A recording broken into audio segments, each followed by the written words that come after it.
ವಯಸ್ಸಾಗ್ತಾ dementia ಬರೋ chances ಜಾಸ್ತಿ ಇರುತ್ತೆ. ನಂಬರ್ 1 ಬಂದು ಡಿಪ್ರೆಷನ್, ಡಿಪ್ರೆಸಿವ್ ಸೂಡೋ ಡಿಮೆನ್ಷಿಯಾ ಅಂತಾರೆ.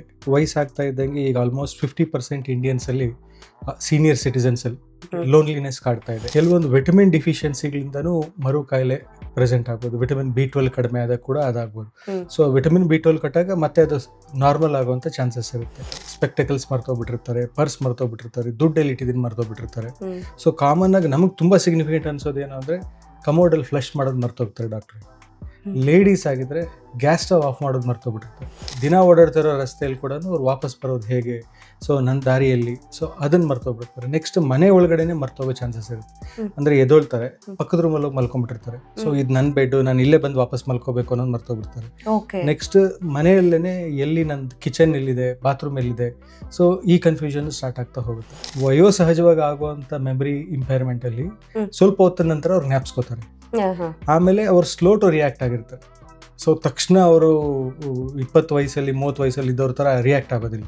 ಸೊ ಸ್ವಲ್ಪ ಹೊತ್ತಿನ ನಂತರ ಅವ್ರಿಗೆ ಜ್ಞಾಪಕ ಬರ್ಬೋದು. ಬಟ್ ಡಿಮೆನ್ಷಿಯಾ ಅಲ್ಲಿ ಸ್ವಲ್ಪ ಹೊತ್ತು ಆದರೂ ಅಷ್ಟೇ, ಅದಾದ ನಂತರವಾದರೂ ಅಷ್ಟೇ ಅದು ಅವ್ರಿಗೆ ಜ್ಞಾಪಕ ಬರೋದಿಲ್ಲ. ಎನ್ವಿರಾನ್ಮೆಂಟ್ ಫ್ಯಾಕ್ಟರ್ಸ್ ಅಥವಾ ಲೈಫ್ ಸ್ಟೈಲ್ ಫ್ಯಾಕ್ಟರ್ಸ್ ಹೇಗೆ ಇದ್ರ ಮೇಲೆ ಇಂಪ್ಯಾಕ್ಟ್ ಆಗುತ್ತೆ? ಈಗ 40ನೇ ವಯಸ್ಸಲ್ಲಿ ಏನು ಮಾಡ್ತೀರಾ ಅದು ನಿಮ್ಮ 70ನೇ ವಯಸ್ಸಲ್ಲಿ ಹೇಗಿರ್ತೀರ ಅನ್ನೋದನ್ನ ರಿಫ್ಲೆಕ್ಟ್ ಮಾಡುತ್ತೆ. 1 beer is equal to almost 2 units ಲೆಕ್ಕ ಹಾಕೋತಾರೆ. ಅಥವಾ 25 ml of any spirit is equal to 1 unit ಅಂತ ಲೆಕ್ಕ ಹಾಕೋತಾರೆ. ಸೊ ಯಾರಾದರೂ 10 ರಿಂದ 12 ಯೂನಿಟ್ 21 ಯೂನಿಟ್ ಅಷ್ಟು ಆಲ್ಕೋಹಾಲ್ ತಗೋತಾ ಇದ್ರೆ ಅವ್ರಿಗೆ ಡಿಮೆನ್ಷಿಯಾ ಬರೋ ಚಾನ್ಸಸ್ ತುಂಬಾ ಜಾಸ್ತಿ ಇರುತ್ತೆ. ಕೊಲಿನೆಸ್ಟ್ರೆಸ್ ಥಿಯರಿ ಅಂತ ಇದೆ. ಅಂದ್ರೆ ಅಸ್ಟೈಲ್ ಕೊಲಿನ್ ಅಂಶ ಬ್ರೈನಲ್ಲಿ ಕಡಿಮೆ ಆಗೋದ್ರಿಂದ ಅಲ್ಝೈಮರ್ಸ್ ಬರುತ್ತೆ. ಟ್ಯಾಗ್ ಇಟ್ಟಿರಲಿ. ಸೊ ಅಕಸ್ಮಾತ್ ಬೈ ಚಾನ್ಸ್ ಅವ್ರು ಹೊರಗಡೆ ಹೋದ್ರು ಮತ್ತೆ ವಾಪಸ್ ಹೇಗೆ ಮನೆಗೆ ಬರೋದು ಅಥವಾ ಮನೆಗೆ ಬರೋದು ಹೇಗೆ ಅಂತ ಅವ್ರಿಗೆ ಅಟ್ಲೀಸ್ಟ್ ಮಾಹಿತಿ ಇರಬೇಕು. ಅವ್ರ ಮನೆಗೆ ಕರ್ಕೊಂಬಂದು ಯಾರನ್ನೊಬ್ರು ಬಿಡಬೇಕು.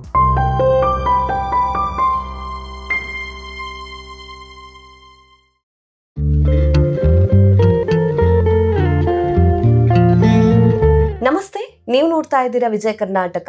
ನಾನು ರಕ್ಷಾ ಕೋಟ್ಯಾನ್. ವಯಸ್ಸಾಗ್ತಾ ಆರೋಗ್ಯ ಸಮಸ್ಯೆಗಳು ಬರುವಂಥದ್ದು ಕಾಮನ್. ಅದಕ್ಕೆ ಹೇಳ್ತಾರೆ, ಇನ್ನು ನೋಡೋದಾದ್ರೆ 60ರಲ್ಲಿ ಅರಳು ಮರಳು ಅಂತ. ಯಾಕಂದ್ರೆ ವಯಸ್ಸಾಗ್ತಾ ನಾವೇನು ಯೋಚನೆ ಮಾಡ್ತೀವಿ, ನಾವೇನು ಕೆಲಸ ಮಾಡ್ತೀವಿ ಅನ್ನೋದ್ರ ಬಗ್ಗೆ ಕೂಡ ಒಂದಿಷ್ಟು ಕಂಟ್ರೋಲ್ ತಪ್ಪುವಂಥ ಸಾಧ್ಯತೆ ಇರುತ್ತೆ. ಇನ್ನು ಕೆಲವರಿಗೆ ನಾವು ಏನು ಕೆಲಸ ಮಾಡಿದ್ದೀವಿ ಅಥವಾ ಹಿಂದೆ ಏನು ಮಾತಾಡಿದ್ದೀವಿ ಅನ್ನೋದು ಕೂಡ ಮರ್ತು ಹೋಗುತ್ತೆ. ಸೊ ಈ ಒಂದು ನರಗಳಿಗೆ ಸಂಬಂಧಿಸಿದಂತಹ ಸಮಸ್ಯೆಯಲ್ಲಿ ಅಲ್ಝೈಮರ್ಸ್ ಕೂಡ ಒಂದು. ಹಾಗಿದ್ರೆ ಇದಕ್ಕೆ ಚಿಕಿತ್ಸೆ ಏನು, ಯಾವ ಕಾರಣಕ್ಕೋಸ್ಕರ ಬರುತ್ತೆ, ಇದು ಬರದೇ ಇರೋ ರೀತಿಯಲ್ಲಿ ತಡೆಗಟ್ಟೋದಕ್ಕೆ ಸಾಧ್ಯ ಆಗುತ್ತಾ, ಈ ಎಲ್ಲ ವಿಚಾರದ ಬಗ್ಗೆ ಹೆಚ್ಚಿನ ಮಾಹಿತಿಯನ್ನು ತಿಳಿಸ್ಕೊಡೋದಕ್ಕೆ ಇವತ್ತು ನಮ್ಮ ಜೊತೆ ಇದ್ದಾರೆ doctor Santosh NS, consultant neurologist, Manipal hospital, Whitefield, ITPL branch. Doctor, ಕಾರ್ಯಕ್ರಮಕ್ಕೆ ಸ್ವಾಗತ. ನಮಸ್ತೆ ಡಾಕ್ಟರ್, ಈ ಅಲ್ಝೈಮರ್ಸ್ ಅಂತ ಹೇಳಿದ್ರೆ ಏನು? ಈಗ ವಯಸ್ಸಾದ್ಮೇಲೆ ಅವರಿಗೆ ಮರುವಿನ ಸಮಸ್ಯೆ ಬರೋದಕ್ಕೆ ಕಾರಣ ಏನು ಅಂತ? ಮರುವಿನ ಕಾಯಿಲೆಗಳಿಗೆ ಬಹಳಷ್ಟು ರೀಸನ್ಸ್ ಇದೆ. ನಾರ್ಮಲ್ ಆಗಿ 50 ಲಕ್ಷ ಜನ ಈಗ ಸದ್ಯದಲ್ಲಿ ಡಿಮೆನ್ಷಿಯಾ ಅನ್ನೋ ಕಾಯಿಲೆಯಿಂದ ಬಳಲ್ತಾ ಇದ್ದಾರೆ. ನಮ್ಮ ಇಂಡಿಯಾದಲ್ಲ, ಇದು throughout the world. 2021 WHO consensus ಪ್ರಕಾರ 57 ಮಿಲಿಯನ್ ಜನ ಡಿಮೆನ್ಷಿಯಾ ಅಲ್ಲಿ ಇದ್ದಾರೆ. ಅದ್ರಲ್ಲಿ 60 ರಿಂದ 70 ಪ್ರಮಾಣದಷ್ಟು ಮರುವಿನ ಕಾಯಿಲೆಗಳಲ್ಲಿ ಅಲ್ಝೈಮರ್ಸ್ ಕಾಯಿಲೆ ಟಾಪ್ 1 ಲಿಸ್ಟ್ ಅಲ್ಲಿ ಇರ್ತದೆ.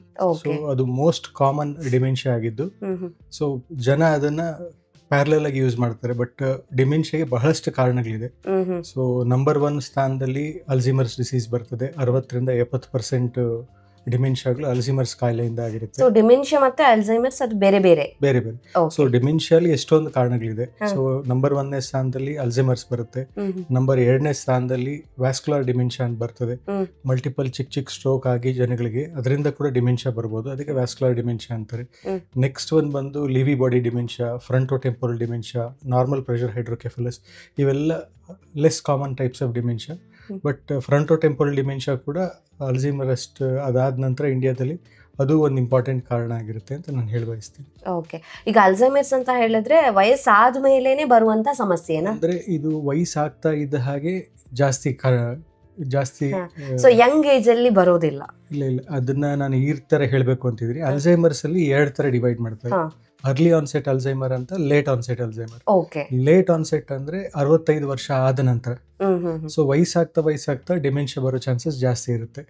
ಸೊ 10ರಲ್ಲಿ ಒಬ್ಬರಿಗೆ 65 ವರ್ಷ ಆದ್ಮೇಲೆ ಡಿಮೆನ್ಷಿಯಾ ಬರೋದಾದ್ರೆ 85 ಆದ್ಮೇಲೆ 3ರಲ್ಲಿ ಒಬ್ಬರಿಗೆ ಅಲ್ಝೈಮರ್ಸ್ ಡಿಮೆನ್ಷಿಯಾ ಬರೋ ಜಾಸ್ತಿ ಆಗುತ್ತೆ, ಆ ಪ್ರಮಾಣ ಜಾಸ್ತಿ ಆಗುತ್ತೆ. ಅದೇ ಏನಾದರೂ ಲೆಸ್ ದೆನ್ 65 ಇಯರ್ಸ್ ಅಥವಾ 40 ಇಯರ್ಸ್ ಬಂದವ್ರಿಗೆ ಅರ್ಲಿ ಆನ್ಸೆಟ್ ಡಿಮೆನ್ಷಿಯಾ ಅಥವಾ ಅರ್ಲಿ ಆನ್ಸೆಟ್ ಅಲ್ಝೈಮರ್ಸ್ ಡಿಸೀಸ್ ಅಂತಾರೆ. ಅದೆಲ್ಲದು ವಂಶ ಪಾರಂಪರ್ಯಕ್ಕೆ ಬರೋ ಚಾನ್ಸಸ್ ಇರ್ತದೆ. ಬಟ್ ಜೆನೆಟಿಕ್ ಅಥವಾ ವಂಶ ಪಾರಂಪರ್ಯಕ್ಕೆ ಬರೋದು ಲೆಸ್ ದೆನ್ 1% ಇರ್ತದೆ. ಸೊ ವಂಶ ಪಾರಂಪರ್ಯಕ್ಕೆ ಬರುತ್ತೆ ಇದು ಅನ್ನೋ ಒಂದು ಭಯ ಬೀಳುವಂತ ಅವಶ್ಯಕತೆ ಇರೋದಿಲ್ಲ. ಯಾಕಂದ್ರೆ ಲೆಸ್ ದೆನ್ 1% ಮಾತ್ರನೇ ಜೆನೆಟಿಕ್ ಕಾಸಸ್ ಆಗಿರುತ್ತೆ. ಓಕೆ, ಜೆನೆಟಿಕ್ ಕಾಸಸ್ ಇರುತ್ತೆ ಆದ್ರೆ ತುಂಬಾ ಕಡಿಮೆ, ನೀವು ಹೇಳ್ದಾಗೆ ಲೆಸ್ ದೆನ್ 1%. ಓಕೆ, ಗುಣಲಕ್ಷಣಗಳು ಯಾವ ರೀತಿ ಆಗಿರುತ್ತೆ ಡಾಕ್ಟರ್? ಈಗ ಯೂಶಲಿ ವಯಸ್ಸಾದಾಗ ಅವರ ಬಿಹೇವಿಯರ್ ಅಲ್ಲಿ ಕಾಮನ್ ಆಗಿ ಎಲ್ರಿಗೂ ಕೂಡ ಚೇಂಜಸ್ ಆಗೇ ಆಗುತ್ತೆ. ಅವ್ರಿಗೆ ಹೆಚ್ಚು ಮಾತಾಡ್ಬೇಕು ಅನ್ಸುತ್ತೆ, ಮರುವು ಬರುವಂಥದ್ದು ಕಾಮನ್ ಅಂತ ಅನ್ಕೋತೀವಿ. ಆದ್ರೆ ಅದು ವಯಸ್ಸಿನ ಸಮಸ್ಯೆನ ಅಥವಾ ಅದು ಅಲ್ಝೈಮರ್ಸ್ ಆಗಿದೆಯಾ, ಆ ಡಿಫರೆನ್ಸ್ ಗೊತ್ತಾಗ್ಬೇಕಲ್ಲ. ಸೊ ಸಿಂಪ್ಟಮ್ ನಲ್ಲಿ ನೋಡೋದಾದ್ರೆ ನಾವು, ಸೊ ನಾನು ಡಿಮೆನ್ಷಿಯಾ ಸ್ಪೆಸಿಫಿಕ್ ಹೇಳಕ್ ಮುಂಚೆ ಕೆಲವೊಂದು ಡಿಮೆನ್ಷಿಯಾ ತರನೇ ಕಾಣುವಂತ ಕಾಯಿಲೆಗಳಿರುತ್ತೆ. ಸೊ ಅದನ್ನ ಇದರಿಂದ ಬೇರ್ಪಡಿಸಬೇಕಾಗಿರೋ ಅವಶ್ಯಕತೆ ತುಂಬಾ ಇದೆ. ಅದಕ್ಕೆ ನಂಬರ್ 1 ಬಂದು ಡಿಪ್ರೆಷನ್, ಡಿಪ್ರೆಸಿವ್ ಸೂಡೋ ಡಿಮೆನ್ಷಿಯಾ ಅಂತಾರೆ. ವಯಸ್ಸಾಗ್ತಾ ಇದ್ದಂಗೆ ಈಗ ಆಲ್ಮೋಸ್ಟ್ 50% ಇಂಡಿಯನ್ಸ್ ಅಲ್ಲಿ ಸೀನಿಯರ್ ಸಿಟಿಸನ್ಸ್ ಅಲ್ಲಿ ಲೋನ್ಲಿನೆಸ್ ಕಾಡ್ತಾ ಇದೆ. ಅರ್ಬನೈಸೇಷನ್ ಇಂದ ಆಗಿರ್ಬೋದು, ಅಥವಾ ಸಿಸ್ಟಮ್ 65 ಇಯರ್ಸ್ ಆದ್ಮೇಲೆ ರಿಟೈರ್ಮೆಂಟ್ ಆಗ್ಬಿಟ್ಟು ಜಾಬ್ ಇರೋದಿಲ್ಲ, ಒಂಟಿತನ ಕಾಡುತ್ತೆ. ಇವೆಲ್ಲನೂ ಅವರು ಲೆಸ್ ಸೋಷಿಯಲ್ ಇಂಟ್ರಾಕ್ಷನ್, ಬೇರೆಯವ್ರ ಜೊತೆ ಕಲ್ತು ಬೆರೆತಿರೋದಿಲ್ಲ. ಸೊ ಅದರಿಂದ ಅವ್ರು ಒಂಟಿಯಾಗಿ ಉಳಿದೋಗ್ಬಿಡ್ತಾರೆ. ಎಲ್ಲೋ ಇರ್ತಾರೆ, ಅಪ್ಪ ಅಮ್ಮ ಎಲ್ಲೋ ಇರ್ತಾರೆ, ಒಂಟಿತನ ಕಾಡುತ್ತೆ. ಬೆಂಗಳೂರಲ್ಲಿ ಎಲ್ಲೋ US ಅಲ್ಲಿ ಮಕ್ಳು ಇರ್ತಾರೆ, ಪೇರೆಂಟ್ಸ್ ಬೆಂಗಳೂರಲ್ಲಿ, ಅಥವಾ ಸೊ ಒಬ್ಬೊಬ್ಬರೇ ಬದುಕಬೇಕಾದಾಗ ಏನಾಗುತ್ತೆ, ಹಂಚ್ಕೊಳ್ಳೋದಕ್ಕೆ ಯಾರು ಇರೋದಿಲ್ಲ. ಸೋಷಿಯಲ್ ಇಂಟ್ರಾಕ್ಷನ್ ಇಲ್ದಿರೋದ್ರಿಂದ ಅವ್ರು ಮಾತಾಡೋದು ಕ್ರಮೇಣ ಕಡಿಮೆ ಆಗ್ಬಿಟ್ಟಿರ್ತಾರೆ. ಸೊ ಆವಾಗ್ಲೂ ಜನ ಇವ್ರಿಗೆ ಮರು ಕಾಯಿಲೆ ಇದೆ ಅಂತ ಹೇಳ್ಬಿಟ್ಟು ಮಿಸ್ಇಂಟರ್ಪ್ರಿಟ್ ಮಾಡುವಂತ ಕಾರಣಗಳಿರುತ್ತೆ. ಕೆಲವೊಂದು ವಿಟಮಿನ್ ಡಿಫಿಷಿಯನ್ಸಿಗಳಿಂದನೂ ಮರು ಕಾಯಿಲೆ ಪ್ರೆಸೆಂಟ್ ಆಗ್ಬೋದು. ವಿಟಮಿನ್ B12 ಕಡಿಮೆ ಆದಾಗ ಕೂಡ ಅದಾಗ್ಬೋದು. ಸೊ ವಿಟಮಿನ್ B12 ಕಟ್ಟಾಗ ಮತ್ತೆ ಅದು ನಾರ್ಮಲ್ ಆಗುವಂತ ಚಾನ್ಸಸ್ ಇರುತ್ತೆ. ಕೆಲವೊಂದು ಥೈರಾಯ್ಡ್ ವ್ಯಾಧಿ ಇರೋರಲ್ಲಿ ಕೂಡ ಅವ್ರು ಲೆಸ್ ಇಂಟ್ರಾಕ್ಟಿವ್ ಆಗ್ಬಿಡ್ತಾರೆ, ಜಾಸ್ತಿ ಮಾತಾಡೋದಿಲ್ಲ, ವಿಡ್ರಾನ್ ಇರ್ತಾರೆ. ಸೊ ಅವ್ರಿಗೆ ಟ್ರೀಟ್ ಮಾಡೋದ್ರಿಂದನೂ ಮತ್ತೆ ಸರೋಗುವಂತ ಚಾನ್ಸಸ್ ಇರ್ತದೆ. ಸೊ ಮರುವು ಅಲ್ಝೈಮರ್ ಕಾಯಿಲೆಯಿಂದನೇ ಆಗಿದೆ ಅನ್ನಕ್ಕೆ ಹೇಳಕ್ ಮುಂಚೆ ಟ್ರೀಟಬಲ್ ಕಾಸಸ್ನೆಲ್ಲ ರೂಲ್ ಔಟ್ ಮಾಡ್ಬೇಕಾಗುತ್ತೆ. ಅದಾದ ನಂತರ ಅಲ್ಝೈಮರ್ಸ್ ಅಲ್ಲಿ ಮೋಸ್ಟ್ ಕಾಮನ್ ಆಗಿ ಅವ್ರು ಬರೋದೇನಂದ್ರೆ ಮರ್ತೋಗೋದು, ಈ ಶಾರ್ಟ್ ಟರ್ಮ್ ಮೆಮರಿ ಅಂತ ಹೇಳ್ತಾರೆ. ಈಗ ಏನ್ ಹೇಳಿದೀವಿ ಒಂದ್ 5 ನಿಮಿಷದಲ್ಲಿ ಮರ್ತು ಹೋಗ್ಬಿಡುತ್ತೆ. ಸೊ ಮತ್ತೆ ಕೇಳ್ತಾ ಇರ್ತಾರೆ, ನೀವೇನ್ ಹೇಳಿದ್ರಿ ಹೇಳಿ, ಏನ್ ಹೇಳಿದ್ರಿ ಹೇಳಿ. ಸೊ ಅದೊಂದು ಕಾಮನ್ ಥಿಂಗ್. ಆಮೇಲೆ ಎಲ್ಲೋ ಏನೋ ಇಟ್ಬಿಟ್ಟು ಮರ್ತೋಗ್ಬಿಡ್ತಾರೆ, ಸ್ಪೆಕ್ಟಕಲ್ಸ್ ಮರ್ತೋಗ್ಬಿಟ್ಟಿರ್ತಾರೆ, ಪರ್ಸ್ ಮರ್ತೋಗ್ಬಿಟ್ಟಿರ್ತಾರೆ, ದುಡ್ಡಲ್ಲಿ ಇಟ್ಟಿದ್ದೀನಿ ಮರ್ತೋಗ್ಬಿಟ್ಟಿರ್ತಾರೆ. ಸೊ ಕಾಮನ್ ಆಗಿ ನಮಗ್ ತುಂಬಾ ಸಿಗ್ನಿಫಿಕೆಂಟ್ ಅನ್ಸೋದೇನು ಅಂದ್ರೆ ಕಮೋಡಲ್ಲಿ ಫ್ಲಶ್ ಮಾಡೋದು ಮರ್ತೋಗ್ತಾರೆ ಡಾಕ್ಟರ್. ಲೇಡೀಸ್ ಆಗಿದ್ರೆ ಗ್ಯಾಸ್ ಸ್ಟವ್ ಆಫ್ ಮಾಡೋದು ಮರ್ತೋಗ್ಬಿಟ್ಟಿರ್ತಾರೆ. ಅದು ತುಂಬಾ ಡೇಂಜರ್. ಸೊ ಅದಾದಾಗ ಅವರು really they will be taken aback, ಇದು ನಾರ್ಮಲ್ ಅಲ್ಲ, ಏನೋ ಬೇರೆ ದಾರಿಯಲ್ಲಿ ಹೋಗ್ತಾ ಇದೆ ಅಂತ ಹೇಳ್ಬಿಟ್ಟು ಆಗ ಡಾಕ್ಟರ್ ಹತ್ರ ಬರ್ತಾರೆ. ಸೊ ಸ್ಟಾರ್ಟ್ ಆಗ್ಬೇಕಾದ್ರೆ it may start with short term memory. ಈಗ ಏನ್ ಹೇಳಿದ್ರೆ ಅದು ಮರ್ತೋಗ್ಬಿಟ್ಟು, ಅಥವಾ ನಾನು ಇದನ್ನ ಅವ್ರಿಗೆ ಇನ್ನೊಬ್ರಿಗೆ ಹೇಳಿ ಅಂದ್ರೆ ಅದನ್ನ ಮರ್ತೋಗ್ಬಿಟ್ಟಿರ್ತಾರೆ. ಸೊ ಸಾರಿ ಅದನ್ನೇ ಕೇಳ್ತಾ ಇರ್ತಾರೆ, ನೀವೇನು ಹೇಳಿದ್ರಿ ಹೇಳಿ, ಏನು ಹೇಳಿದ್ರಿ ಹೇಳಿ ಅಂತ. ಅಥವಾ ಥಿಂಗ್ಸ್ನೆಲ್ಲ ಒಂದು ಕಡೆ ಇಟ್ಟು ಅದು ಮರ್ತೋಗ್ತಾ ಹೋಗ್ತಾರೆ. ನೆಕ್ಸ್ಟ್ ಕಾಲಕ್ರಮೇಣ ಆಗ್ತಾ ಹೋದಂಗೆ ಅವ್ರ ಕ್ಯಾಲ್ಕುಲೇಷನ್ ಎರರ್ಸ್ ಬರ್ಬೋದು. ಕ್ಯಾಲ್ಕುಲೇಟ್ ಮಾಡೋದು, ಓಕೆ ಯಾರೋ ಬಂದಿರ್ತಾರೆ, ಅವ್ರಿಗೆ 500 ರೂಪಾಯಿ ನೋಟ್ ಕೊಡೋ ಬದಲು 1000 ರೂಪಾಯಿ ಕೊಟ್ಬಿಟ್ಟಿರೋದು. ಸೊ 500 ಕಣ್ಣಿನ ದೋಷ ಆಗಿರೋದಿಲ್ಲ. ಸೊ ಕನ್ಫ್ಯೂಷನ್, 20 ನೋಟು ಒಂದೇ ತರ ಇದೆ, 2000 ರೂಪಾಯಿ ನೋಟು 2000 ರೂಪಾಯಿ ಕೊಟ್ಬಿಡೋದು. ಸೊ ಅಥವಾ ಮಾರ್ಕೆಟ್ಗೆ ಹೋಗಿರ್ತಾರೆ, ಚೇಂಜ್ ಕಲೆಕ್ಟ್ ಮಾಡ್ಕೊಂಡ್ಬರೋದು, ವ್ಯತ್ಯಾಸ ಮಾಡ್ಬಿಟ್ಟಿರ್ತಾರೆ. ಸೊ ಆವಾಗ ಗೊತ್ತಾಗುತ್ತೆ ಇದೇನೋ ತೊಂದರೆ ಮಾಡ್ತಾರೆ. ಯಾವಾಗ ಇನ್ನ ಒಂದು ಪೇರೆಂಟ್ಸ್ ಫ್ಯಾಮಿಲಿ ಮೆಂಬರ್ಸ್ಗೆ ತುಂಬಾ ತೊಂದರೆ ಅಥವಾ ಅವರು ಆಘಾತಕ್ಕೊಳಗಾಗೋದು, ದಾರಿ ತಪ್ಪೋದು. ಸೊ ಹೊರಗಡೆ ಹೋದ್ರು ವಾಪಸ್ ಮನೆಗೆ ಬರೋದಕ್ಕೆ ಅವ್ರಿಗೆ ಗೊತ್ತಾಗ್ಲಿಲ್ಲ. ಸೊ ಇನಿಷಿಯಲಿ ಅವ್ರಿಗೆ ಅನ್ಫೆಮಿಲಿಯರ್ ಎನ್ವೈರನ್ಮೆಂಟ್ಸ್ ಅಲ್ಲಿ ಆಗುತ್ತೆ. ಅಂದ್ರೆ ಫಾರ್ ಎಕ್ಸಾಂಪಲ್ ಬೆಂಗಳೂರಿಗೆ ಬಂದಿರ್ತಾರೆ, ಊರಿಂದ ಬೆಂಗಳೂರಿಗೆ ಬಂದು ಬೆಂಗಳೂರಲ್ಲಿ ಎಲ್ಲೋ ಇರ್ತಾರೆ. ಸೊ ಇಲ್ಲಿರೋ ಅಪಾರ್ಟ್ಮೆಂಟ್ ಅಥವಾ ಹೊಸ ರೋಡ್ಗಳು ನೋಡಿದಾಗ ಇಲ್ಲಿ ದಾರಿ ತಪ್ಪೋಗ್ಬಿಡ್ತಾರೆ. ನೆಕ್ಸ್ಟ್ ಅವ್ರ ಫೆಮಿಲಿಯರ್ ಎನ್ವೈರನ್ಮೆಂಟ್, ದಿನ ಓಡಾಡ್ತಿರೋ ರಸ್ತೆಯಲ್ಲಿ ಕೂಡ ಅವ್ರು ವಾಪಸ್ ಬರೋದು ಹೇಗೆ, ಸೊ ನನ್ನ ದಾರಿಯಲ್ಲಿ, ಸೊ ಅದನ್ನ ಮರ್ತೋಗ್ಬಿಡ್ತಾರೆ. ನೆಕ್ಸ್ಟ್ ಮನೆ ಒಳಗಡೆನೆ ಮರ್ತೋಗೋ ಚಾನ್ಸಸ್ ಇರುತ್ತೆ. ಅಂದ್ರೆ ಎದೊಳ್ತಾರೆ, ಪಕ್ಕದ ರೂಮಲ್ಲಿ ಹೋಗಿ ಮಲ್ಕೊಂಡ್ಬಿಟ್ಟಿರ್ತಾರೆ. ಸೊ ಇದು ನನ್ನ ಬೆಡ್, ನಾನು ಇಲ್ಲೇ ಬಂದು ವಾಪಸ್ ಮಲ್ಕೋಬೇಕು ಅನ್ನೋದು ಮರ್ತೋಗ್ಬಿಡ್ತಾರೆ. ನೆಕ್ಸ್ಟ್ ಮನೆಯಲ್ಲೇನೆ ಎಲ್ಲಿ ನಂದು ಕಿಚನ್ ಎಲ್ಲಿದೆ, ಬಾತ್ರೂಮ್ ಎಲ್ಲಿದೆ, ಸೊ ಈ ಕನ್ಫ್ಯೂಷನ್ ಸ್ಟಾರ್ಟ್ ಆಗ್ತಾ ಹೋಗುತ್ತೆ. ನೆಕ್ಸ್ಟ್ ಅವ್ರು ಏನ್ ಮಾಡ್ತಾರೆ, ನಾನು ಕಲ್ತಿರೋ ಅಂಥದ್ದನ್ನೆಲ್ಲ ಮರೆಯಕ್ಕೆ ಶುರು ಮಾಡ್ತಾರೆ. ಫಾರ್ ಎಕ್ಸಾಂಪಲ್ ನನಗೆ ಬ್ರಷ್ ಕೊಟ್ರೆ ನಾನು ಬ್ರಷ್ ನೋಡ್ತಾ ಕೂತ್ಕೊಂಡಿರ್ತೀನಿ, ಈ ಬ್ರಷ್ ಇಂದ ಏನ್ ಮಾಡ್ಬೇಕು, ಸೊ ನಾನು ಇದನ್ನ ಎತ್ಕೋಬೇಕು, ಬ್ರಷ್ ಮಾಡಬೇಕು, ಅದನ್ನ ಮರ್ತು ಏನ್ ಯೂಸ್ ಮಾಡಬೇಕು. So power normal they will B conscious, alert ಕೈ ಪವರ್ ಎಲ್ಲ ನಾರ್ಮಲ್ ಇದೆ, ಬಟ್ ಅದನ್ನ ಹೇಗೆ ಉಪಯೋಗಿಸ್ಬೇಕು ಅನ್ನೋದು ಗೊತ್ತಾಗೋದಿಲ್ಲ. ಸೊ ಬ್ರಷ್ ಮಾಡೋದು ಹೇಗೆ ಅನ್ನೋದು ಮರ್ತೋಗ್ಬಿಡ್ತಾರೆ. ಸೋಪ್ ಕೊಟ್ರೆ ಸೋಪ್ ನೋಡ್ಕೊಂಡಿದ್ದೋಗ್ಬಿಡ್ತಾರೆ. ನಾನು ಹೇಗೆ ಸ್ನಾನ ಮಾಡಬೇಕು, ಹೇಗೆ ಉಜ್ಜಬೇಕು, ಸೊ ಅದನ್ನ ಮರ್ತೋಗುವಂಥ ಚಾನ್ಸಸ್ ಇರ್ತದೆ. ಆಮೇಲೆ ಫ್ಯಾಮಿಲಿಯಲ್ಲಿ ಇರುವಂಥ ದಿನ ನೋಡುವಂಥ ಜನಗಳನ್ನ ಜ್ಞಾಪಕ ಇಟ್ಕೊಂಡಿರ್ತಾರೆ. ಕ್ರಮೇಣ ಅವ್ರನ್ನ ಗುರ್ತಿಡಿಯೋದು ಕಷ್ಟ ಆಗ್ಬಿಡುತ್ತೆ. ಸೊ ಹಳೇ ಮೆಮರಿಗಳೇನಿರ್ತದೆ, they are the last to go. So ಅವ್ರ ಮದುವೆ ಆಗಿದ್ದ ಜಾಗ ಆಗಿರ್ಬೋದು, ಸ್ಕೂಲ್ ಆಗಿರ್ಬೋದು, ಬ್ಯಾಂಕ್ ಅಕೌಂಟ್, ಸೊ ತುಂಬ ಹಳೇದು ಯಾವುದೋ ಅವ್ರ ಮೆಮರೀಸಲ್ಲಿ ಇರ್ತದೆ, ಅದು ತುಂಬ ಲಾಸ್ಟಲ್ಲಿ ಹೋಗುತ್ತೆ.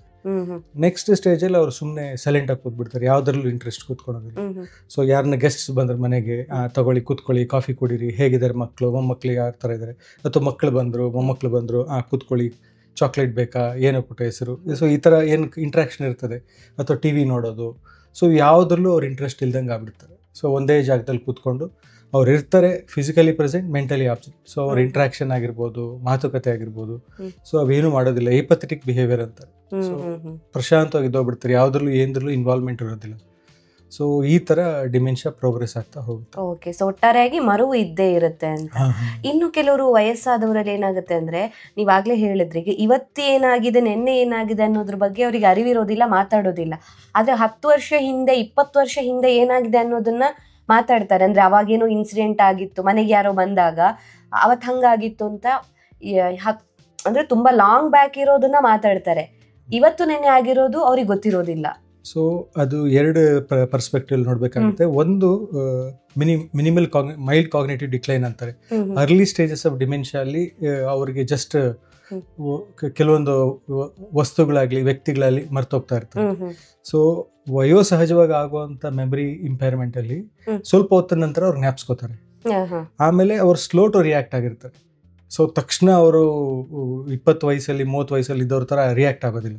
ಸೊ ಸ್ವಲ್ಪ ಹೊತ್ತಿನ ನಂತರ ಅವ್ರಿಗೆ ಜ್ಞಾಪಕ ಬರ್ಬೋದು. ಬಟ್ ಡಿಮೆನ್ಷಿಯಾ ಅಲ್ಲಿ ಸ್ವಲ್ಪ ಹೊತ್ತು ಆದ್ರೂ ಅಷ್ಟೇ, ಅದಾದ ನಂತರವಾದ್ರೂ ಅಷ್ಟೇ ಅದು ಅವ್ರಿಗೆ ಜ್ಞಾಪಕ ಬರೋದಿಲ್ಲ. ಆಮೇಲೆ ಇದು ಪ್ರೋಗ್ರೆಸ್ ಆಗೋದಿಲ್ಲ. So in dementia has a days progress, the disease also progresses, ಅದನ್ನು ಇನ್ಕ್ರೀಸ್ ಆಗ್ತಾ ಹೋಗುತ್ತೆ. ಸೊ ಎರಡರಲ್ಲೂ ವ್ಯತ್ಯಾಸ ಕಂಡುಹಿಡ್ಕೋಬೇಕು. ಆಮೇಲೆ ಅವ್ರಿಗೆ ಏನಾರ ಅಂಡರ್ಲೈನ್ ಡಿಪ್ರೆಷನ್ ಇದ್ರು ರಿಯಾಕ್ಟ್ ಮಾಡೋದಕ್ಕೆ ಬಹಳ ಟೈಮ್ ತಗೋಬಹುದು. ಈ ಯಂಗ್ಸ್ಟರ್ಸು ಇರ್ತಾರೆ.